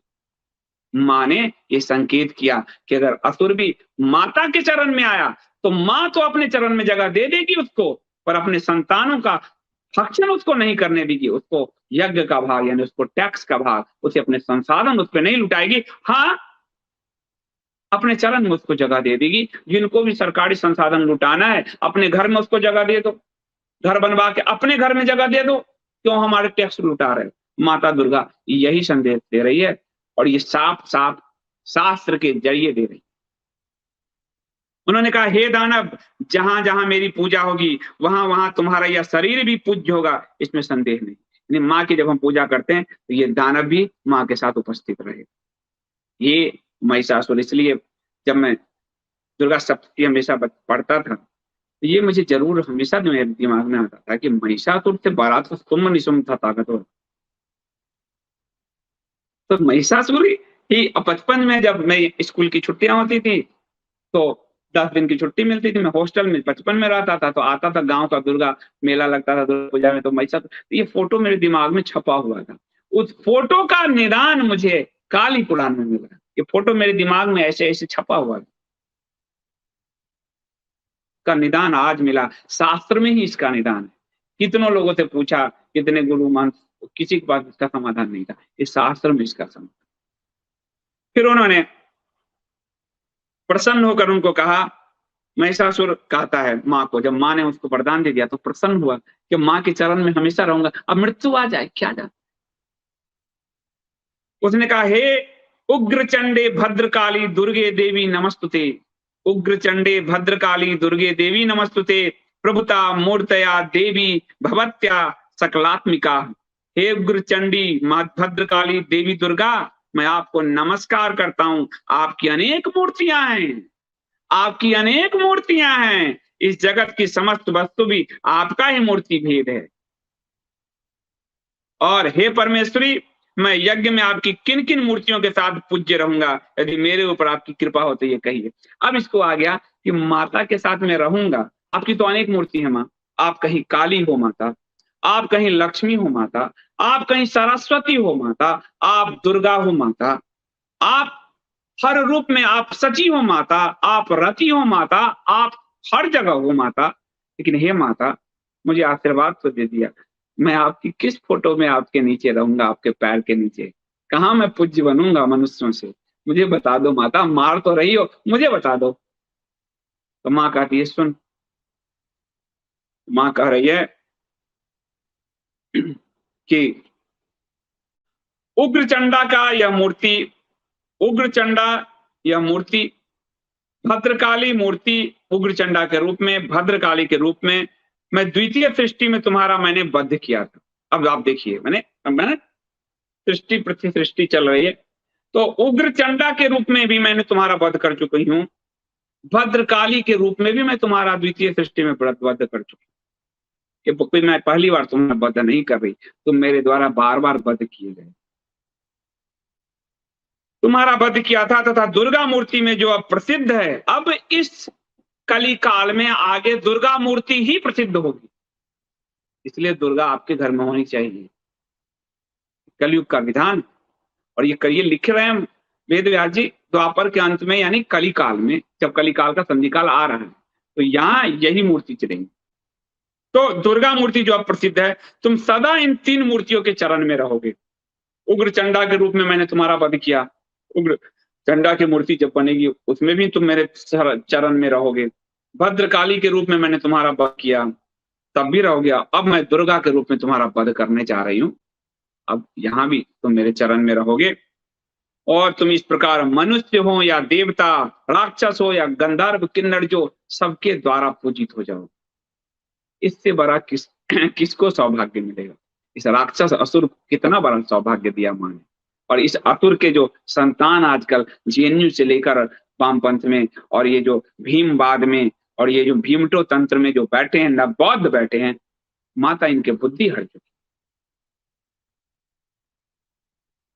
ये राक्षस इतना इतना ज्ञानवान है कि वो माँ से अपनी मुक्ति मांग रहा है। और ये राक्षस के जो पुत्र हैं, आधुनिक पुत्र, इतने मूड पैदा हो गए इस राक्षस के लिए, माता को क्या क्या कह रहे हैं, और माता साक्षात हैं। ये नष्ट हो जाएंगे सब, मेरे रोंगटे खड़े हुए, माता साक्षात है। बस आपको थोड़ी साधना में गहरी जाना है, गहरे उतरना है, माता आपको दर्शन देंगे, साक्षात है माता। मेरा तो अक्षर बोध माता के दिया हुआ है, मैंने अपनी पुस्तक में लिखा हुआ है, अक्षर बोध और लिखना भी माता के दिया हुआ, माता साक्षात है। तो वो कह रही हैं,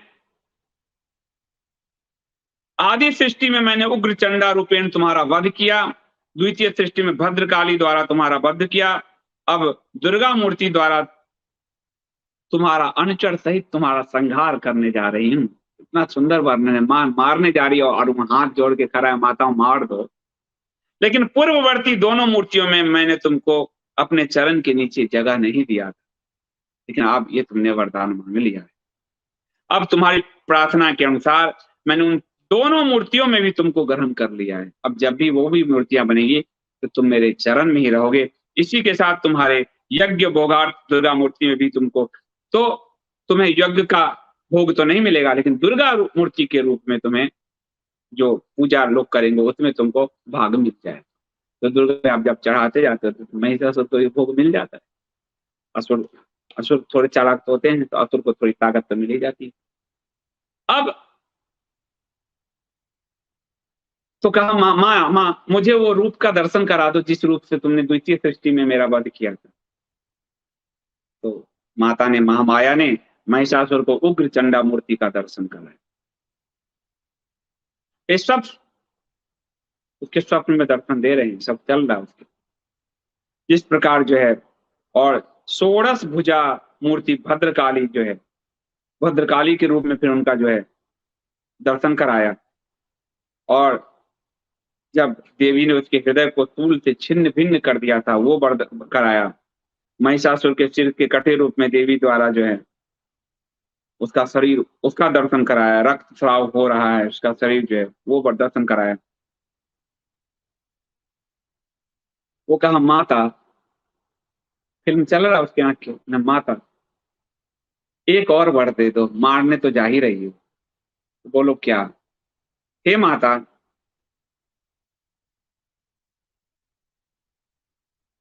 अब अगले जन्म में मैं देवताओं से बैर न करूं, मेरा पुनः जन्म ना हो, मुझे अपने चरणों में ही जगह दो। मैं बार बार जन्म लेता हूँ, बार बार तुमसे मारा जाता हूँ। माँ अब मत, अब मुझे मुक्ति दे दो। अब मैं देवताओं का बैरी कभी ना हूं माता, और अब कभी भी मुझे मुझसे तुम्हारे चरण ना छूटे। माता ने कहा तुमने मेरी आराधना किया है, तुमको मैंने वर दिया है, तुम मेरे बद्ध हो। अब अन्य विचार मत करो तुम कि हर तुम्हें, नहीं नहीं मां, बस मुझे मुक्ति दो, अब नहीं मरना मुझे, अब अपने चरणों से अलग मत करना मुझे। मां ने कहा चलो ठीक है, तुमने प्रार्थना किया है, अब देवताओं से तुम्हारा वैर कभी नहीं होगा, ऐसा ही होगा। हे दानव, मेरे चरण के संस्पर्श के कारण तुम्हारा शरीर यज्ञ भाग ग्रहणार्थ विचीर्ण नहीं होगा। हे महिषासुर, महादेव के चरण संस्पर्श के कारण तुम्हारे प्राण तुम्हारे जीवात्मा में जाकर स्थित हो जाएंगे। यानी तुम्हारी जो जीवात्मा है उसमें तुम्हारे प्राण चले जाएंगे। अब तुम्हारे प्राण प्राण का ट्रैवल नहीं होगा, यात्रा नहीं होगी। अब तुम मुक्त हो गए हो, अब तुम्हारा जन्म नहीं। और लेकिन यहां भी तुम्हें एक मैं 3108 कोटि कल्प तक तुम्हारा जन्म नहीं होगा। उसके बाद फिर जब लीला रचेंगे तुम्हें तो मारना ही होगा मुझे, लेकिन 3108 कोटि कल्प तक अब तुम्हारा जन्म नहीं होगा। तुम्हारी आत्मा तो जीवात्मा में, तुम्हारी जीवात्मा में जाकर मिल जाएगी, यानी पर ब्रह्म में मिल जाएगी। देवी को उसने प्रणाम किया, देवी अंतर्धान हो गई। और फिर देवी ने माया रचा, और वो असुर अपनी सारी बुद्धि भूल गया। अगले दिन युद्ध में फिर माँ को ललकारने के लिए वो, ताकि जब वो, अब उसको अगर याद रह जाएगा फिर तो वो माँ से लड़ेगा नहीं। तो माँ ने फिर से माया का विस्तार किया और उसकी आवाज चली गई। यानी राजा सगर कहते हैं कि उस महामाया ने लोगों की रक्षा के लिए अनेक दैत्यों का वध तो किया, तथापि किसी को उन्होंने ग्रहण नहीं किया। अनेक दैत्यों को मारा माने, रक्त बीज निशुम्भ निशुम्भ सबको, लेकिन किसी को ग्रहण नहीं किया राजन। किसी दैत्य को उन्होंने वर नहीं दिया राजन। उन्होंने किस कारण से महिषासुर को ग्रहण किया, वर दिया, जरा ये भी सुन लो। सब किसी राक्षस को वर नहीं दिया माने, तो किस कारण दिया ये सुनो। राजा सागर को तो ये उत्सुकता हो रही। राजा सागर यानी राम के पूर्वज, तो कितनी बार राम रावण हो चुके हैं, सोच जाओ।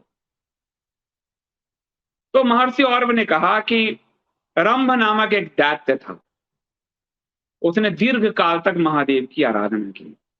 महादेव को उसने तब से प्रसन्न किया। महादेव प्रसन्न हुए। महादेव असुरों से प्रसन्न हो ही जाते हैं, सबसे प्रसन्न होते हैं, महादेव तो महादेव है।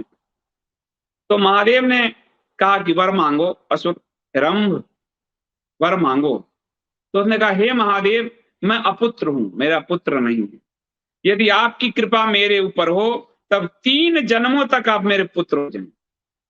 3 जन्म तक आप ही मेरे पुत्र हो। अब 3 बार महिषासुर का वध हुआ, आपको उग्रचंडा, भद्रकाली और दुर्गा, तो 3 जन्म हुए। और रंभ कह रहा है कि आप 3 जन्म तक मेरे पुत्र हो, ठीक है। मेरे पुत्र होकर सभी प्राणियों से अवध्य, देवगण से विजेता, चिरायु, यशस्वी, लक्ष्मीवान तथा सत्य प्रतिज्ञ हूं। यानी आपको कोई प्राणी ना मार पाए। देवगण के आप विजेता हो, चिरायु हो, यशस्वी हो, लक्ष्मीवान हो, सत्य प्रतिज्ञ हो।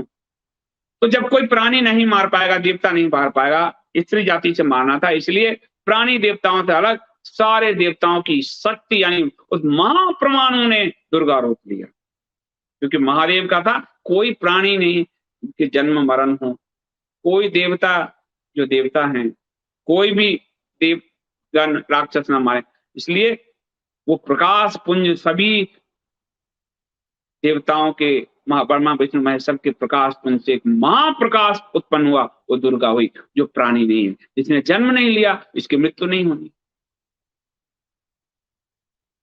प्राणियों से परे। फिर महादेव कहते हैं तुम्हारी वांछित इच्छा सिद्ध होगी, मैं तुम्हारा पुत्र होऊंगा। कहा कि भगवान चले, भगवान महादेव तो सबको जो मांगे सबको दे देते हैं। और रंभासुर, अच्छा इसको ऐसे याद रखोगे जैसे महिष माने भैंस, रंभा यानी उसके रंभाना, वहां रंभाती हो तो रंभा, तो कैसे उस इन पूरी लोक कथाओं में वो याद रहे, इसलिए भैंस की आवाज को रंभाना कहते हैं, भैंस रंभाती है। जैसे अपने बाप को बुला रही हो रंभासुर को, तो लोक कथाओं में स्मृति, इसलिए सारी सभ्यताओं की किताबों को उन्होंने जलाया, सनातन को भी लिखे, सनातन अपनी लोक धारा से बनी हुई है, सब चीज लोकार्थ। मैं इसका जब अध्ययन कर रहा था, औकार मतलब मंत्र में एक एक शब्द क्या क्या क्या क्या अर्थ है, बड़े महत्वपूर्ण, इसलिए देव, इसको देव भाषा कहा गया संस्कृत को, और देवनागरी कहा गया हिंदी की लिपि को। एक शब्द में कोई लिपि इसके बराबर नहीं। तो रंभासुर वहां से जाने लगा। रंभासुर जब घर जाने लगा, अब बहुत दिनों तक तप किया, तो दौड़ा दौड़ा जा रहा था कि घर जाऊंगा और पत्नी के साथ सहवास करूंगा, मैथुन करूंगा, शिक्ष से बड़ा हुआ था, इतने दिन तक तप किया। रास्ते में उसको 3 साल की एक महिष यानी एक भैंस का बच्चा दिख गया, जो है महिष दिख गई, और महिष ऋतुमयी हुई थी उसी समय। ऋतुमयी होते ही महिषासुर कामातुर हो गया और काम मोहित हो गया, और उसने महिष के साथ ही रति क्रिया करना शुरू किया। वर्तमान असुरों को देखिए, आप अगर सुनते होंगे, ऊंट के साथ, गधे के साथ, कुत्ते के साथ, ये महिषासुर के वंशज, रंभासुर के वंशज। आप सुनते हो ना अरब उरब में, कहीं सुनते हो ना, कहीं पढ़ते हो ना अखबारों में, ये असुर प्रवृत्ति, वही आत्मा का ट्रांसफॉर्मेशन है, वही ट्रेवल हो रहा है, वही असुरों की आत्मा ट्रेवल हो रही है। आपके अंदर देवात्मा ट्रेवल हो रही है, उनके यहाँ असुरों की आत्मा ट्रेवल हो रही है, वही रंभासुर जन्म ले रहा है। वो कहीं ऊंट के साथ संभोग है, कहीं कुत्ते के साथ है, कुतिया के साथ है, आप देखते नहीं गधों के साथ है, सुनने में आ रहा है। ये वही असुर प्रवृत्ति, यानी असुर देवासुर संग्राम चल रहा है। असुर आज भी हैं, आपको प्रवृत्ति से ही तो पहचानना है, आपको उनके स्वभाव से ही तो पहचानना है। सिंह लगे हुए, अभी कलयुग में थोड़े आपको सिंह लगे हुए हुआ करते आएंगे, उसकी तो प्रवृत्ति होगी, तो वही रंभासुर के संतान है। तो इनको रंभासुर के संतान ही कहो, मलिक चोर। उसके बाद जो है, जिसके कारण जो है काम उत्सव के बाद तुरंत ये बड़ा अप्राकृतिक यौनाचार था, तो तुरंत जो है महिषासुर का जन्म हुआ, और जन्म होते ही बड़ा हो गया। जन्म होते ही वो बढ़ने लगा। उसके बाद जो है कात्यायन, उसके बाद राजपाट सब लिए, कात्यायन मुनि ने अपने शिष्य को फिर, और असुर प्रवृत्ति थी ही उसमें, उसने भी महादेव से वरदान लिए ही, तो कात्यायन मुनि ने उसको श्राप दिया, स्त्री जाति से तुम्हारा पद होगा। तो ऋषि वाक्य तो सफल होकर रहेगा, हे देवी, और योग युक्त महिष शरीर मेरा ही है, इसने कहा, यह बराबर पूर्व में ही तुम्हारे द्वारा हत हुआ है, बार बार, बाद में भी तुम्हारे द्वारा ही हत होगा। अब भगवान श्री हरि सिंह रूपेण अकेले तुमको वहन नहीं कर पा रहे, अतः मेरा महिष शरीर तुम्हारा वाहक होगा। पूर्व काल में महादेव ने देवी से, तो ये जो देवी ने प्रार्थना, महिषासुर ने प्रार्थना किया कि आपके साथ में चरणों में रहूं, ये महादेव, तो महादेव के पुत्र के रूप में था, तो बलशाली महादेव की आत्मा ही ट्रेवल हुई, उसका अंश रंभासुर में 3 जन्मों तक वही रहा। अब महादेव स्वयं हैं, तो महादेव तो अपने सती के साथ ही रहना चाहेंगे, तो महादेव ने कहा कि सिंह के रूप में जो हरि हैं, जब दुर्गा रूप में तुम होगी तो वो अकेले तुम्हारा भार वहन नहीं कर पाएंगे, तुमको एक टेक चाहिए होगा। वो महिष के रूप में टेक मैं ही रहूंगा। वो महिषासुर को जो वरदान माता ने दिया, वो वास्तव में शिव रूपी महिषासुर वहां पे उस टेक के लिए हैं, क्योंकि दुर्गा के रूप में जो समस्त का भार है, वो कह रहे हैं कि हरि अब अकेले वो भार वहन नहीं कर पाएंगे, यानी हमें भी उस भार को वहन करना पड़ेगा। यानी वो शक्ति कितनी प्रचंड है, जहां हर और हरि मिलकर उस भार को वहन कर, यानी एक सिंह के रूप में, एक महिष के रूप में। तो ये उस वरदान का फल था। फिर क्या, भगवान हर ने 3 जन्मों में रंभासुर के रूप में जन्म लिया। हर ने यानी शिव ने, और रंभासुर ने भी 3 बार रंभ नाम से जन्म ग्रहण किया, यानी सृष्टि प्रतिसृष्टि चल रही है। उसने तीनों जन्म में परम दारुण तप किया और शंभु ने उसे पूर्ववत वैसे ही वर दिया। यानी ये सृष्टि आप कई बार हो चुके हो, जो भगवान कृष्ण ने अर्जुन को कहा, वही कथा रूप में आपको आ रहा है ना। तो आपको लोक कथा समझ में आ गई, पुराण यही कर रहे हैं। जो भगवान ने कहा कि मैं बार बार तूने भी बार बार जन्म लिया, मैं भी बार बार आ रहा हूं, कहा ना उन्होंने। गीता उपनिषद यही कहते हैं, वेद यही कहते हैं। इसको महिषासुर रंभासुर की कथा के रूप में पुराण ने कहा दिया। पुराण भी तो वही कह रहा है, अलग कहाँ कह रहा है। उसके लिए वही आध्यात्मिक दृष्टि होनी चाहिए, लेकिन काम से भरे हुए मन पुराण में तो गाली और काम ढूंढ लेते हैं और कहते हैं हम वेदों की बात करेंगे। न तुम्हारे तो वेद भी समझ में नहीं आएंगे, शब्दों के रट रट के 400 लोग वेद समझ आते तो तोता तो सबसे बड़ा वेद ज्ञानी होता। फिर पूर्व की तरह तीनों जन्म में कामोत्सुक होकर महिषी से संसर्ग किया। महिषी के गर्भ से महिषासुर 3 बार पैदा हुआ, 3 बार दैत्य बना, और 3 बार भगवान कात्यायन मुनि ने उसको श्राप दिया। उसकी प्रवृत्ति जो पूर्व जन्म में थी, पर जन्म में भी कंटिन्यू हुई, आत्मा ट्रेवल करता रहा उसका जो है। उसके बाद जो है इस जन्म में वह असुर देवी के चरण तल से संलग्न है, इस तेल में उसको मुक्ति मिल गई। अंतिम जन्म में 3 बार का महादेव को वरदान महादेव ने दिया था रंभासुर को। अब अनेक कल्पांत तक उसका जन्म नहीं होगा, अनेक कल्पांत तक उसका जन्म नहीं होगा। इस प्रकार देवी की कृपा से महादेव के अंश से संभूत महिषासुर ने नित्य उत्तम प्रतिपत्ति को ही पाया है, यानी उसने उस परम धाम को ही पाया है। और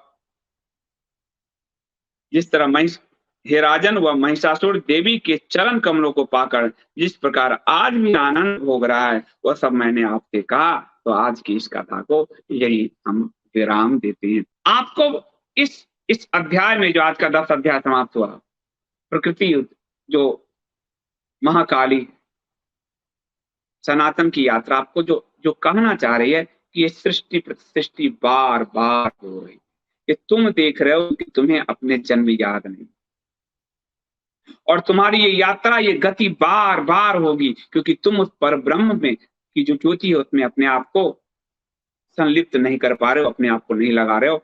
जब तक तुम्हारी मुक्ति नहीं होती, तुम ये ट्रेवल करते रहोगे, टाइम ट्रेवल करते रहोगे।